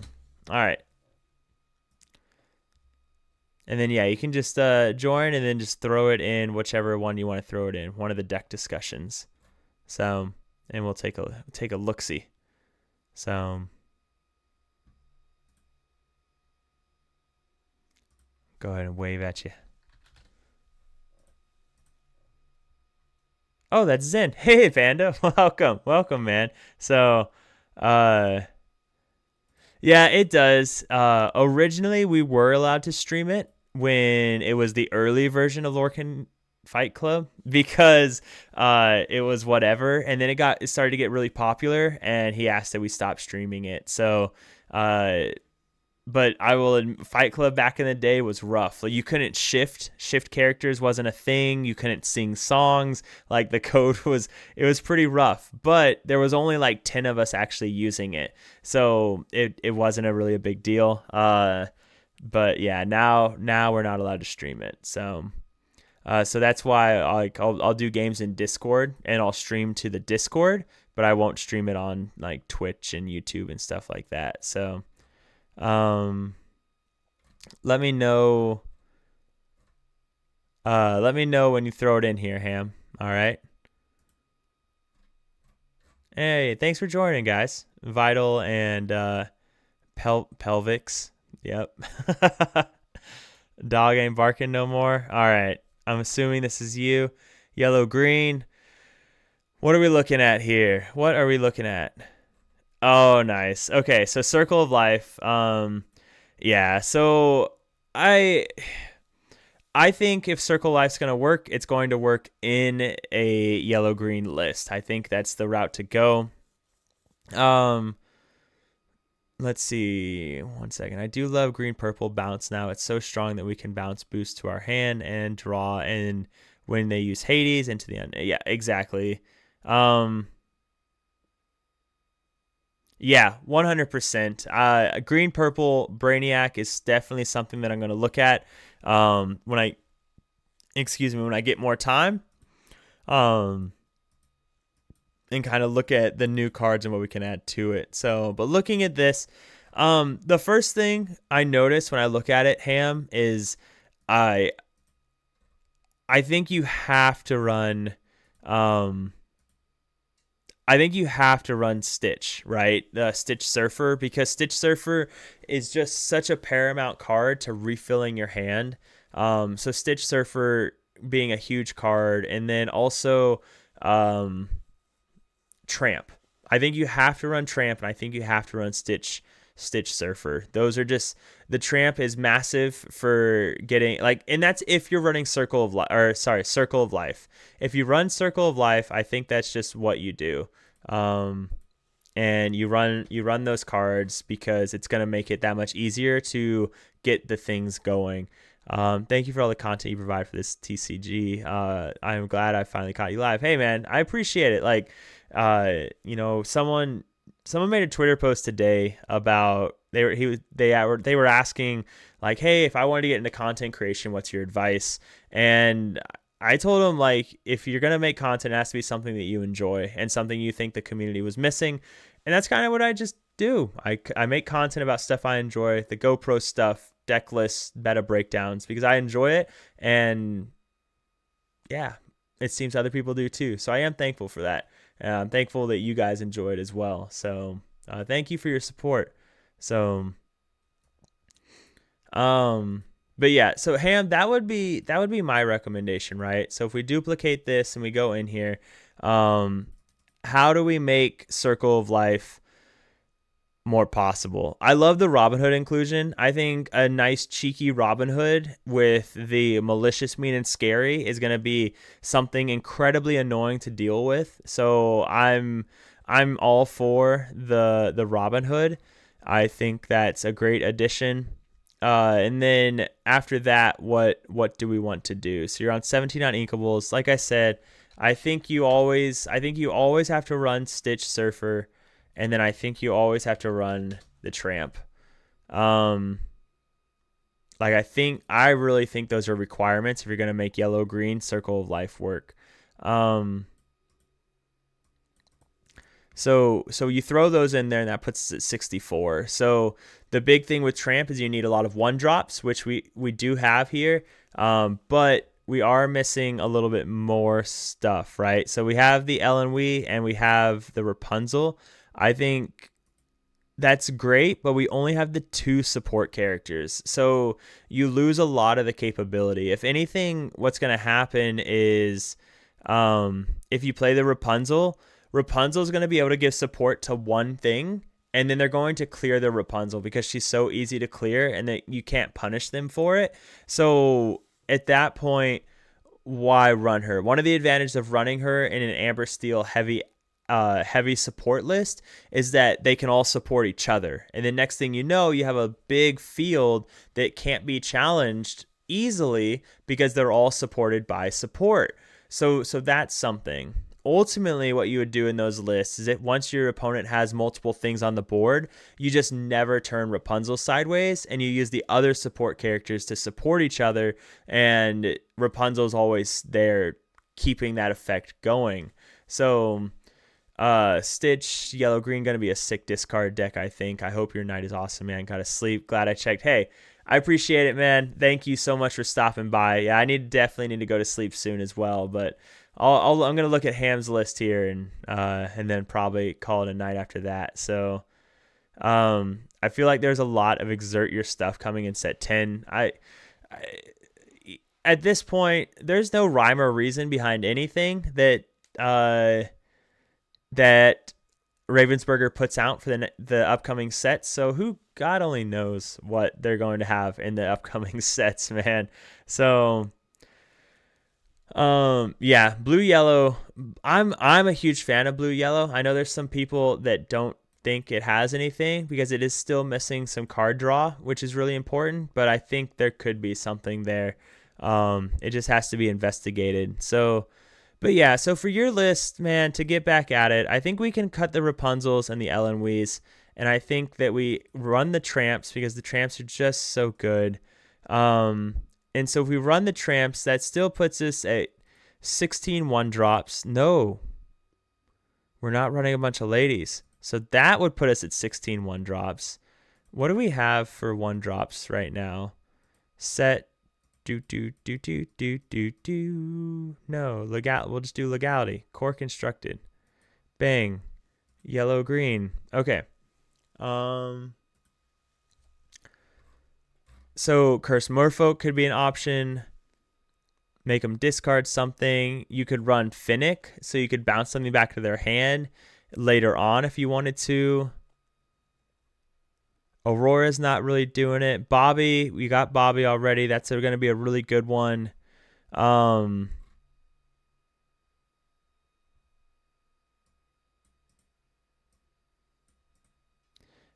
Do you look at, yeah, man, Platypus, I'm kind of just doing a whole bunch of whatever tonight. You know, I started with some Amber Steel, and then Ham asked if I'd look at his list, so we're looking at his list, and then yeah, like we can just talk about it and talk about where things are going, and we have the advantage of having 22 other people here that could possibly give advice also. So by all means, man, drop the link if you'd want. You should be able to drop it in the chat. And that should be able to work because I can then approve it, I think. If not, you might have to join the Discord. But if you do, you can just leave again if you don't want to be there. So that is an option as well. So Flynn Rider, I'm not a fan of because especially in this list, because what you're trying to do with your 1 and 2 drops is you're trying to get to Tramp. Again, the biggest engine in this deck is Tramp. In a Circle of Life deck, Tramp is your biggest engine because Tramp is going to be a great singer for Circle of Life and discards all the cards you don't need or you don't want so you can get them from Circle of Life, and lets you dig for Under the Sea. So all good things that you want to see. Speaking of that though, right now the list is running Prince Philip, Malicious, Mean, and Scary, as well as Under the Sea. And I don't think you need all of that. I think you can choose to go one or the other. That's very true. Mickey Mouse by himself can sing Under the Sea or Circle of Life, which is pretty sexy. I think that's pretty cool. But yeah, I think you can go one way or the other with it. So I think right now, Ham, you're trying to do a lot of different things. You're trying to add in a whole bunch of stuff, and it's kind of going in opposite directions of what you want to do. So you're welcome. I don't like the earliest you're going to be able to get that off is turn 4. No, turn 5. Turn 4 if your Pluto lives long enough to play something like a Mickey Mouse. So Mickey Mouse is a little bit harder. Let's remove green though, because let's see what amber cards we could add that's going to feed the Mickey Mouse to make something to sing with Circle of Life easier. So not really much for the 1 drops. So for 2 drops though, we could do something like, we could get really cute and play something like Huey. Yeah, turn 3. Yeah, turn 3, you could do Mickey Mouse with Pluto. So, and then you would just need to play another amber character right afterwards to be able to feed the Singer 8. Because it does have to be 2 or more other characters in play. So Mickey Mouse wouldn't count itself. So you go Pluto into another amber character. So does Lorcana stipulate your deck must be exactly 60 cards in competitive decks? Can you have more? You can. Platypus, you can have more. The general rule of thumb is don't go higher than more because you're trying to get consistency, but you can. A lot of people are big fans of the number 61. A lot of people really like having 61 cards in their deck. I don't know. I'm a big fan of 60, but to each their own. Okay.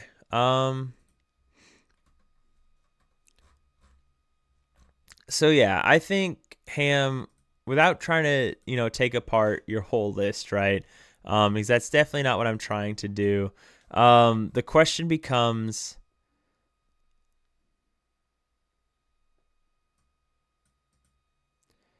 there's a 3-drop Singer 5, or she's 0/5 and can get Caesar or Horseman, Pluto into John Deere. Or are you looking to go 1 cost Jim Deere? Yeah. It's not necessarily, but let's do this, right? Let's go F11. Let's look at a list that did really, really well. So this isn't his exact list, but this is really close to what was ran, and he almost made top 64. I think what happened is he bubbled and went 9-3. But if we look at this list, what is it doing, right? And how can we improve on it? What was this Circle of Life list doing this set in set 9, and what did set 10 give us to make it better? So there's a couple things we could do. One of them being the Scar. Scars could be a really big option because if we're running, so that is really interesting. So let's say we cut Under the Sea. We cut Under the Sea and we add in Scar. Why? Oh, it's green. Okay, bang. Because by doing this, what we do with why does it have to be like this? 4 cost. So what this scar does, Ham, if you haven't seen it, is it's a four cost inkable 4/2/1 with ward. Whenever one of your characters challenges a damaged character, you may draw a card. Okay, pretty cool because we run something like malicious, mean, and scary. And with malicious, mean, and scary, we put 1 damage counter on each opposing character. So now what you can do is you could go something. So let's say we play something that can see. Like let's say we throw in Ursula, right? You play Ursula on turn 2. Or a singer of some sort on turn 2, turn 3, it doesn't matter. And then you play Scar on the next turn. Now your 1-drops can challenge into their characters once you sing malicious, mean, and scary, and you can draw a whole bunch of cards. So that feels pretty good. I think that option feels pretty good. I don't know if we have to run Clarabelle anymore. If I'm being honest. So if we go back to Discord and pull theirs up, they're on the Clarabelle shift package here. And I don't know if we have to go that route.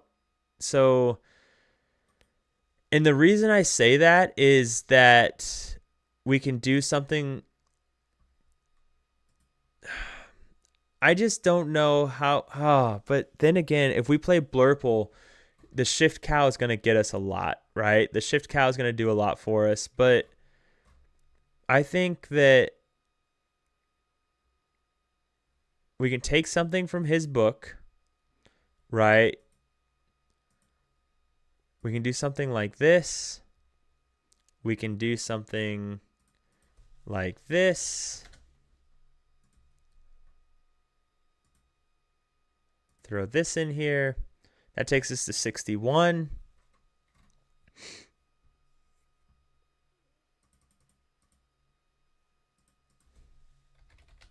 We throw in Shanty. So now we have a lot more Amber characters.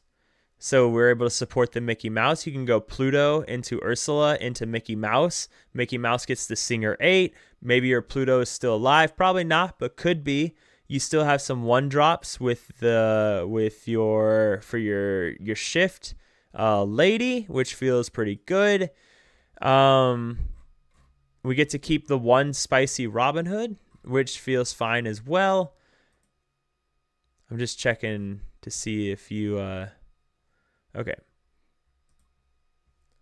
So I think this is kind of a step in the right direction of where we could go with it. I think we could just drop the lady down to 1 maybe, or the Mickey Mouse, one or the other, and I think that would feel fine because now we can keep the 1 spicy Robin Hood because I think it's just a fun spice to add. And what you're doing is, well, it kind of depends on the board, right? So yeah, they do become huge with the Mickey Mouse on board, and you're not necessarily, like, one thing to keep in mind, Benoit, I don't know if you played a lot of Circle of Life in Fabled, but you're not questing much, right? You're kind of building these 1-drops, you're building these 2-drops to get ready for Tramp, right? That's going to be the big thing. Tramp is the engine that runs this deck. So you play Tramp, and that gets things going. And so you can do things like Circle of Life. Now, if you're able to discard, like let's say, like an optimal hand is going to be something like Bobby discarding the Stitch, and then maybe you have Circle of Life in your hand, and you can go something like Bobby into Ursula into Shanty, and then turn 4, you sing Circle of Life to play the Stitch and draw 2 cards. So that is a big deal. And then maybe you drop the Mickey Mouse after, whatever, and then you have the Scar plus the mean, malicious, and scary, or malicious, mean, and scary to also help. So I think this is kind of neat. I think, and I'll kind of drop the link in here for you, Ham, so you can see that.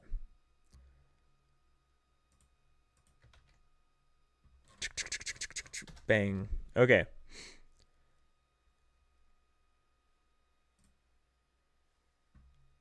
Zoro, you're in here, aren't you? Yeah. There's a 3-drop Singer 5. Yeah, yep. The shanty, right? So, okay. Um, but yeah, I think that's a good place to start for now until as we feel things out, see what we like. Because one of the nice things about this, so I talked about how are the decks that we're building going to beat the decks that we know will be there in the beginning of the big tournaments? Purple Steel, Green Blue, Blurple. It's not a question of if they'll be there. They're going to be there. So when you build a deck, it has to be able to take those on. And I think that this has a lot of legs to do that. And the reason being that you have time to get your singers off. If you can Circle of Life a Stitch, you're going to refill your hand. They already have to answer your board because you have these singers down, you have a Stitch down, you're questing for a lot. So they have to somehow answer your board.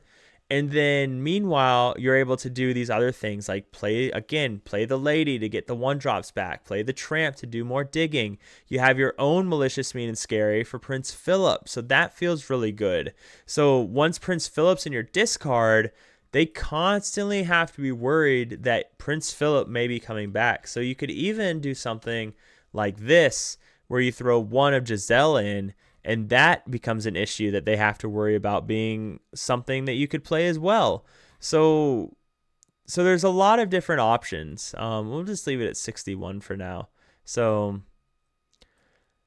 I am not. It's so my wife and I, we don't have kids. We have wiener dogs. We have 3 of them, and I'll tell people all the time, like, it's so much harder having wiener dogs than it is having kids, because if we had kids, we could kind of just go, right? We could kind of just, pick them up and say, let's go. Young kids, not in school yet. But wiener dogs, you can't quite do that. Three's a little much. And our wiener dogs are super spoiled. Like, when we go on vacation, my wife flies her mother-in-law down from Alaska to watch our dogs. She trusts no one with them. So there's no putting them in a boarding location or doggy daycare or anything like that. But no Tacoma, Washington. I only bring that story up because when I retire, my wife wants us to retire to Seattle area, and which is over by Tacoma, and so we would love to go up there just to visit and play some Lorcana as well. But Platypus, did you share a link somewhere by chance? It didn't come up in the chat, so I don't know why it's not coming up in chat. So if you joined the Discord and you could post it in there, we could take a look at it if you wanted to do something like that. So but yeah, like that's kind of the stuff that we're messing with. Like I said, I want to dig really hard into locations. I think there's something that could be done there. I want to dig into blue yellow aggro, and I want to dig into green purple especially. I'd love to see if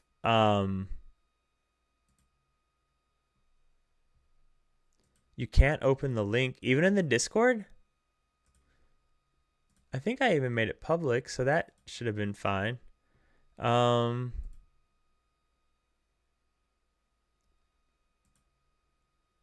Edit, save, public.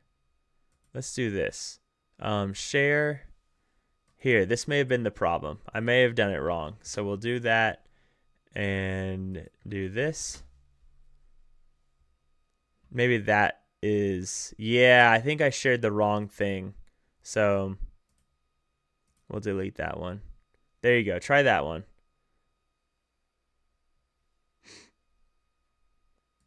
But yeah, I want to the other big one is the green blue, and then also I want to see if this Mama Odie is going to be a possibility of a deck. So I've been having so much fun with Mama Odie, just messing around with it. Like, this is a set 9 list, but it has been so much fun playing Mama Odie in set 9. I wish I would have found it a lot sooner because it's just fun. It is so much fun. The crazy wacky things you can do. I had a game last night.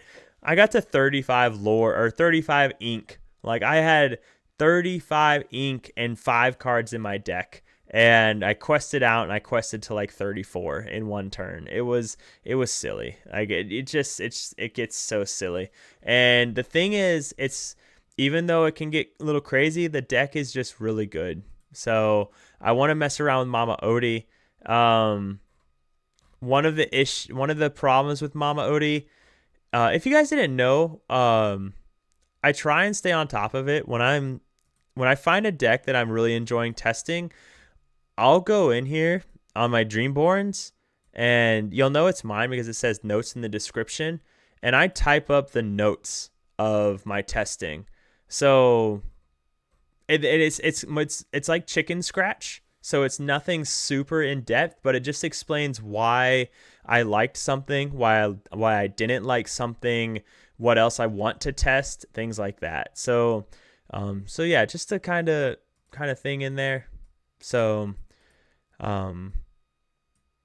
some people suggested I do like I put it all in one place, and I might do that because what I could do is I could create a free Metafy, and then in the Metafy I can have a separate page for each deck that I'm testing, and then I attach a screenshot with the deck that I'm testing, what I tested, what I liked, what I didn't like, and it's a one-stop shop of all the decks that I'm testing and getting all the details and everything.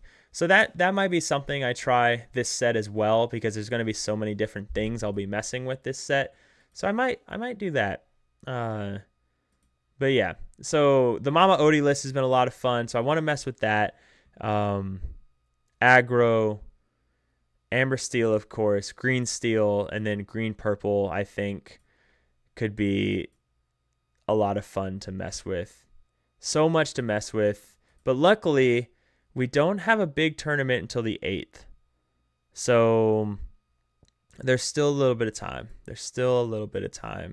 But if we duplicate this, and I do want to see about what we got added for green purple.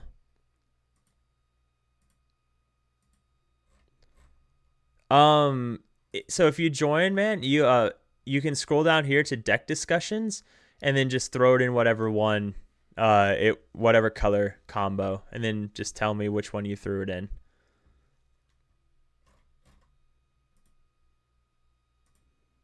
Appreciate you guys joining. I hope you guys have fun. I think it's a good time, if I do say so myself. So you're more than welcome to join our Wordle. We're having a good Wordle competition going on here. So songs and racers. Yes. Let's look at it. What do we got here? Okay. So let's get this thing really quick. Share, download. I want to look at it on the big screen. Okay. All right. So we got a hyper aggro ketchup and mustard list. So all right. So we got the Simba for the Shift Simba. We're trying to ready our characters. Haven't seen Shift Simba for a hot minute, so that's kind of a spicy one to include right now. So we got the Lilos to keep bringing things back. The Prince protecting your stuff. Fiend Owl 2/2. Simba being another shift target. Probably not going to shift off of that one though. Just want to quest for 3. So all right. The Glimmer versus Glimmer. Banish chosen character of yours to banish chosen character of theirs. Or yeah. Of yours to banish chosen character. Okay.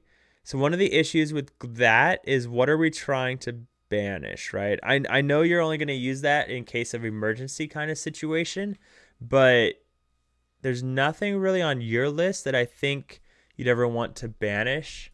So, all right. Let's look at what we got here. Okay. So, oh god, 29 uninkables. Okay.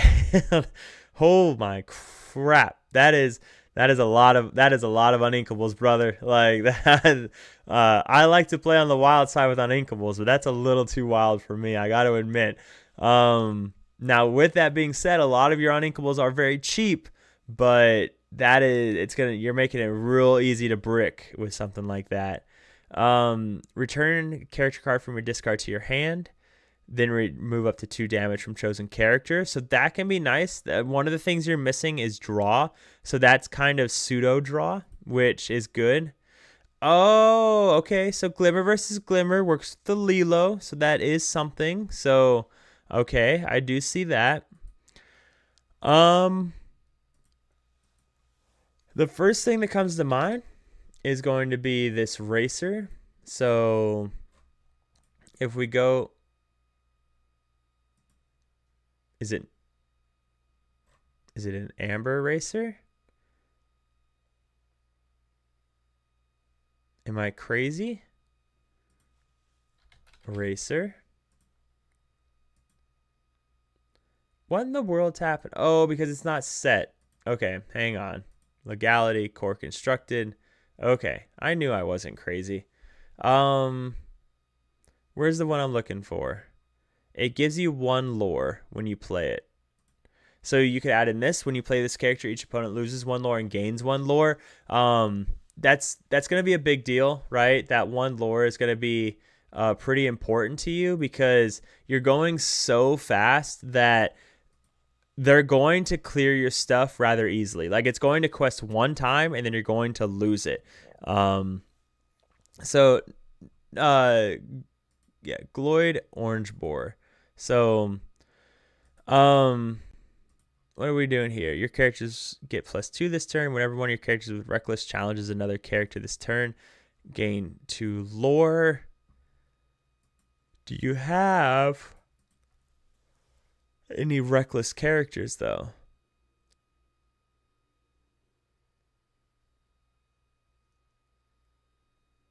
This character also counts as being named King Candy. So why do we have King Candy? So what are we trying to do? Or sorry, Turbo. What are you trying to do with Turbo? That you added him to the deck. And then what are we trying to do with Who's With Me? So we're not trying to challenge. A deck like this, we're not challenging anything. So, okay, we've got company. Ready, they get... Oh, so you're trying to do this big thing. Okay, so we've got Who's With Me, we've got company. So you're trying to do this big combo thing where they can all challenge and you gain 2 lore when they all challenge. So if we look at all of our characters, though, quest for 2, 2, 3, 2, 2, 1, 3, 2, 1, 1, 5, 2. So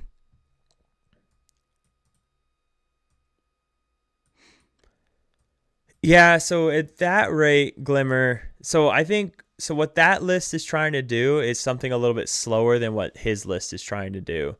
So I think Platypus, kind of the same thing I mentioned to Ham earlier. I think you're trying to do one too many things right now in your list, and it's really cool. Like, don't get me wrong, like it's really cool stuff that you're trying to do. You've got something like you've got the Glimmer versus Glimmer on your own Lilo, which is really cool tech, and you've got something like we've got company and Who's With Me to gain that big thing of lore. But when you run something like this, it's going to cost you 6 ink to do it. And this deck doesn't typically get to 6 ink, because if you're getting to 6 ink, that means you're inking all of your things that are gaining you lore, and you don't have draw in this deck. So you have a way to bring back cards. So Bruno's Return, you have I Won't Give In, and those are ways to bring back cards, but like you don't have draw. So to play something like this where you're only gaining 2 lore when your stuff's all already questing for 2, like you don't necessarily need it, and you're not going to have characters on the board still by the time you can actually use this combo piece. If that makes sense, if you're tracking kind of what I'm throwing down right now. So I think what you could do, if we go to, excuse me, It's definitely getting late. We've got 12 more minutes, and I'm gonna have to call it a night tonight. Um, so I think what we can do. So one thing. So Zen like Panda, he's talking about the King Candy line, where I think it's this one. When this character is banished, you may return another race character card from your discard to your hand. But also, I think it's this one. Whenever one of your racer characters is banished, each opponent chooses and banishes one of their characters. So both King Candies working really well with Glimmer versus Glimmer. So, but yeah. But this isn't really the list for that. That's more of a racer heavy deck, and this is not. You're just trying to do this hyper aggro thing. So I think we can remove all of that, because the other thing with running those in this list is, the other thing that happens is you're running into really bad top decks, and that's not what you want either. Time to go. So time to go. Banish chosen characters to draw 2 cards. If that character has a card under them, draw 3 cards instead. That could be an option. Again, though, see, it's not a bad option. It works really good on Lilo. But you are losing tempo for doing it, because you're not questing for 3. It's not the worst option. It's definitely something to consider. We'll throw it down there for now. As far as our locations go, this one is really cute. During an opponent's turn, whenever a character is banished while here, gain 1 lore. That can work really well with something like Prince Philip that we know the opponent's running. Rapunzel's Tower. I don't know if we need that, but let's look at. It is a good one to throw in your racer deck. Like, yes, it is. Let's look at 1-drops really quick. So we got Tinkerbell, which we don't really need. We don't need the shift package for that. We could go Pluto, but that's not really big. No princesses we're trying to do, so no need for Aurora. So our 1-drops are looking a little rough. Yeah, our 1-drop options are pretty bad, actually, which is unfortunate for this deck. We could run Pluto, but again, we don't need more Uninkables. What's Mother Gothel do? When this character is banished, if a character is banished this turn, this character gets +2. So there's that. This deck list does not have any set 10 cards. It doesn't. I didn't even notice that. Are you trying to add set 10 cards? I guess that's the first question to ask. So, do you want set 10 cards in here? I'm assuming yes. You said the deck list does not, or replacing the Glimmer versus Glimmer. So I'm assuming yes. So, I will. I said 12 more minutes. So we got 8 minutes, and then I'm off to bed. We got 8 minutes. So we'll kind of look at this one, and then we'll conclude for the night. So let's look at specifically what Whispers in the Well is doing. So I'm on R&R right now. I'm on rest and recreation for those that aren't in the military. So after your deployment, you get 2 weeks off. So that's kind of what I'm doing right now. So I haven't worked in like a week and a half because I'm coming towards the end of it. But I'm taking another week of leave on top of it. Just enjoying some time off after I worked, pretty much 6 months straight with 6 days off throughout that 6 months. So I'm enjoying my time off.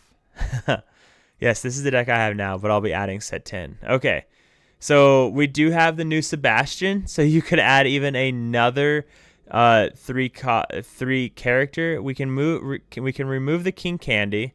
So, hey, what's going on, brother? What'd you do in the Navy? Submarines, nice. My dad was a deep sea diver, Special Forces deep sea diver in the Navy.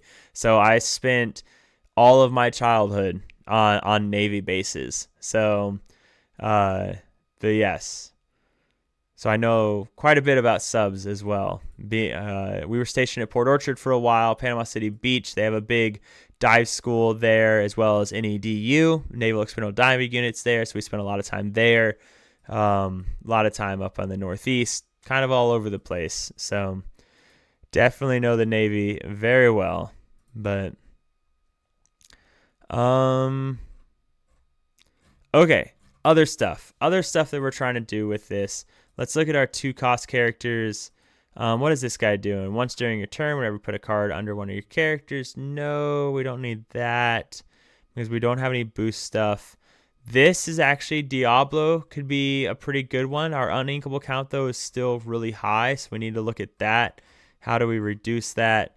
Let's kind of remove that for now. Simba for now. And kind of play with that.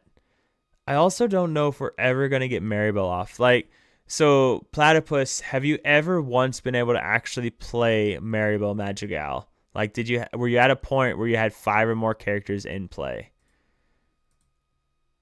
Because that's an important distinction. But Diablo is a really good 2-drop. Okay, so Sebastian, again, it's an uninkable, but if you just run all of the cards that quest for 3, that can't be the worst option. Okay, all right, we'll leave it in there then. So,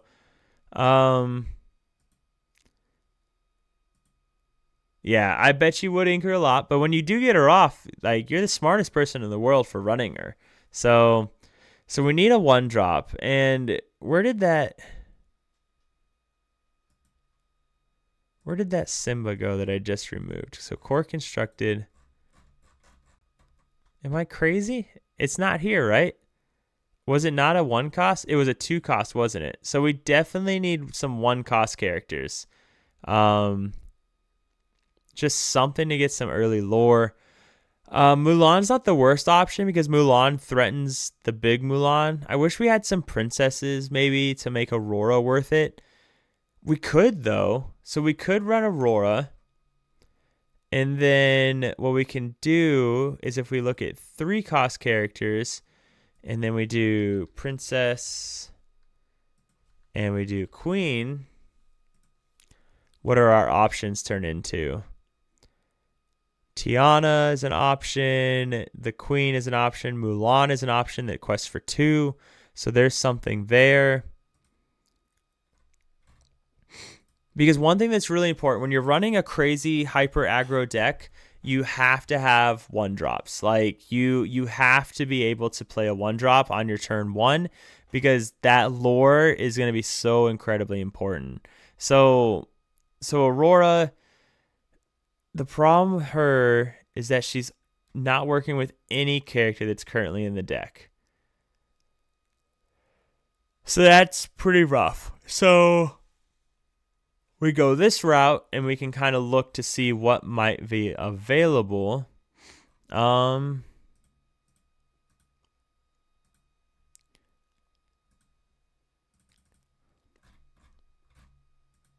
think that's a little much to... all right. Zen Like Panda, I have to go to bed. Thank you for the season 2 in brewing. I really appreciate the time you put into this channel you created. Have a great night. Have a great night, Panda. Again, thanks for the follow. I think you followed tonight, I'm pretty sure. And then thank you for joining the Discord as well, man. I'm glad you had fun. So I agree. I used to have Lilo making a wish, but it cycled down. Okay. So let's look at... So what we can do... We're at 15 on inkables.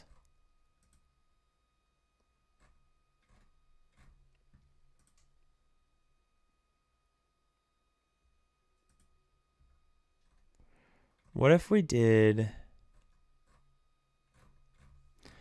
So what are our hyper aggro options here? So this Moana is not a bad option. Right? That feels pretty good. It's not a bad 3-drop because it trades into so much. So that feels pretty good. the Minnie Mouse is a phenomenal card in red yellow. Like that bodyguard is so big. They have to have something like Mother Knows Best, You're Welcome, Into the Unknown. Like if they don't have those options, then they're not getting through it, right? And if we go to Artabax's podcast, I am over on my live stream. Okay, that's awkward. If we go to Artabax's podcast, I'm curious if he still has Into the Unknown in his list. So we pull it up. Okay, so they still do run Into the Unknown, so it's still a good answer. The deck is super light on actions and songs. So here's the thing. You don't really need actions and songs in this list. One of the advantages of hyper aggro in red yellow versus amber steel is that you're just trying to play a whole bunch of stuff that quests for a whole bunch of stuff, right? So that means that you don't really need a lot of actions to be playing, because if you're playing actions or songs, that means your characters aren't questing, and that's kind of the exact opposite of what you're looking for something like red yellow, as hyper aggro as it is, to be doing. Amber steel aggro can run those songs because it has the singers to do it, and you're protecting your turn 3, like your 3-drop characters, your 4-drop characters, stuff like that. So it's not really the route that we necessarily want to go. If that does make sense. I had a thought going through my head and I can't remember it now. I love the Coda. Like it's another good 3-quester, but it's inkable.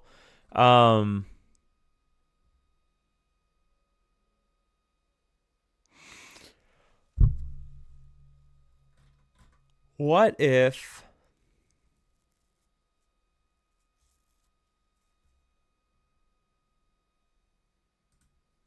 during your turn, if you've put a card under one of your characters, okay, that doesn't apply here.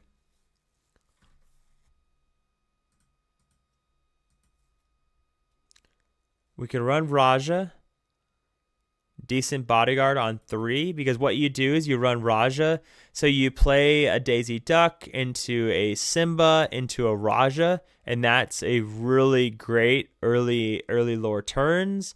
So that feels very fine.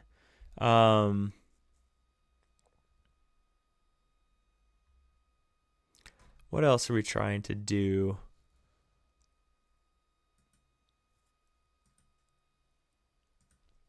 We'll go, let's just do this. And then lore. And then we'll go 2, 3, 4, 5. Okay. So this is all of our options. 6 is too expensive for us. Okay, so this is everything that's questing for a whole bunch. Shere Khan is cool, but not really the direction we're trying to go. Hans is too expensive. Simba's too expensive. There's more stuff. Sizu's not a bad option. New legendary Rapunzel may help keep a high quester safe for a turn. Maybe more if the prince is protecting her. Very true, Rich. What's going on, man? Thanks for joining us. We could go Rapunzel, and if anything, Rapunzel works as another bodyguard, right? So if you throw Rapunzel down and then you throw Prince down after that, nothing's getting through that Prince that turn. Like, so they'd have to send 2 characters into it, and the first character doesn't do damage, so they'd have to send 3 characters into it. So there is that option. Rapunzel makes the Aurora a little bit better, so we could add something like Rapunzel, and that would feel fine, because we could also add the Elenwee, which feels fine, or something like the Snow White. So let's do this. We throw in 4 Snow Whites. We remove the lore stuff. Lore 2. We throw in Rapunzel. We throw in Elenwee. Mulan. Okay, so we're at 72 cards. So if we look at info here, we have 25 two drops. So we have some room that we could tear stuff down a little bit. Our one drops looks good. 12 one drops is pretty good because with 12 one drops, that means that you can essentially, the majority of the time, you're going to find a one drop. So that's just really good. 12 one drops feels really nice. So can't argue too much about that. So turn 2, you have a lot of stuff going on here. We could probably just remove Taffeta. Taffeta is only questing for 2 on a 2/2 body, so it's nothing really spectacular when we're running something like the Diablo, Rapunzel, the Prince, Lilo that has her comeback ability. So that feels fine. That puts us at 69. We might not need the Raja anymore. Well, Raja still feels good with the bodyguards though. So because we had the Prince or the Raja on turn 3 with the Rapunzel hiding behind it. So that feels fine. We also had the Minnie Mouse, which feels good. Yep. So took the platypus out. We have 9 cards left over. Oh, I did not take friend out. I thought I clicked that. There we go. I said took the platypus out. Okay. So what does this take us to? 66. So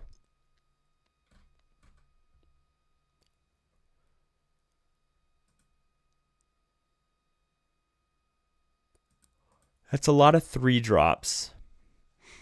And a lot of 4 drops. So we're at 66 cards. I really like the Gloid because of that one lore, but maybe we don't need it.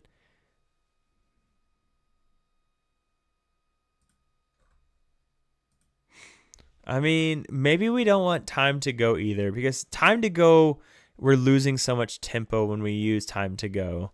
So yes, we don't have card draw.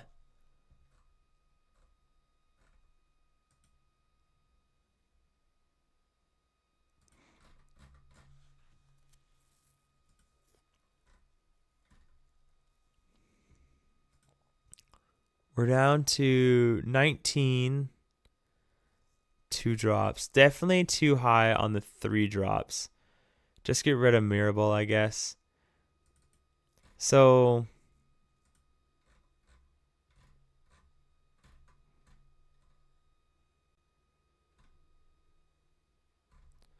the nice thing is with Aurora, we're going to be able to cheat out Mulan, which is really nice. Do we care?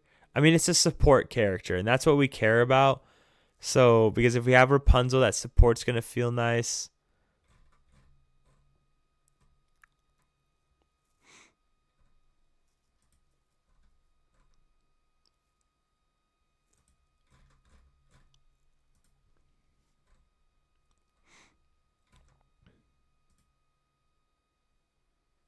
I guess this is the issue, is our 3 drops. We're definitely too high on the 3 drops.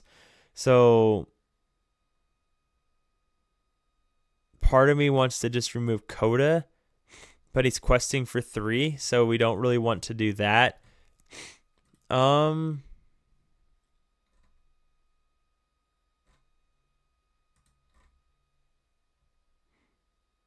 Card draw right here with Time to Go.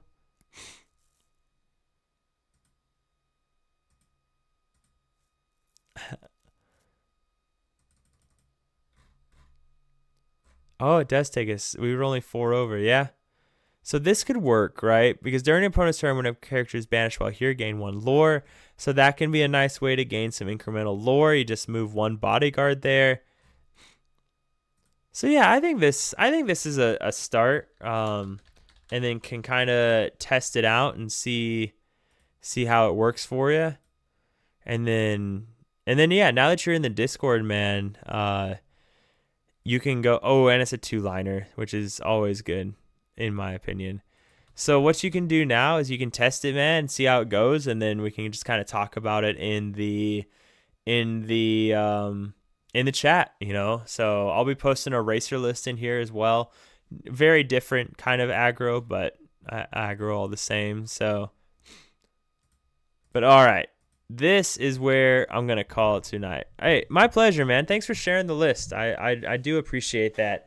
So, but this is where I'm gonna call it tonight.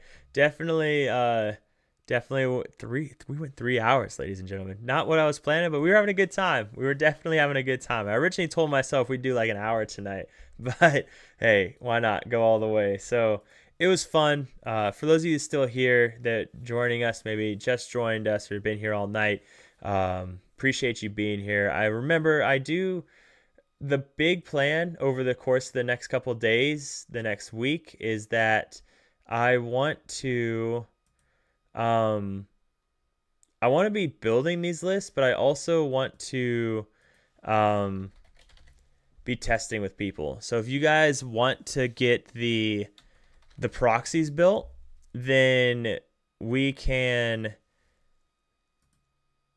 Is no one else streaming right now? Okay, Dark Saeed is. Okay, so what we can do is we can kind of just do proxies against each other if you have a webcam. If not, then I'll just kind of practice stuff with ink table, kind of like what Brian's doing here. But yeah, that's kind of the plan. Practice stuff and then just do live games with you guys. And then we can kind of just talk through decisions and what's working and what's not working. So yeah, we're gonna raid Dave here, Brian. So if you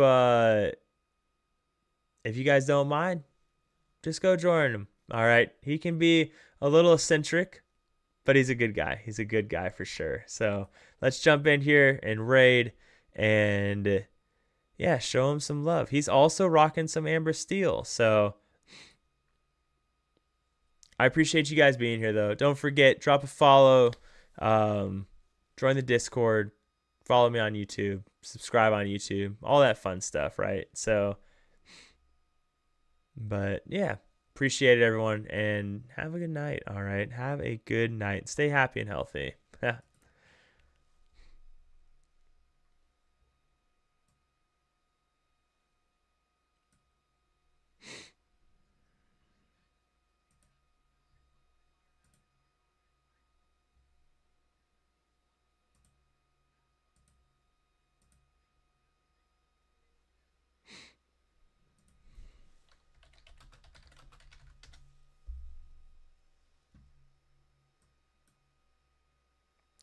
Have a good night.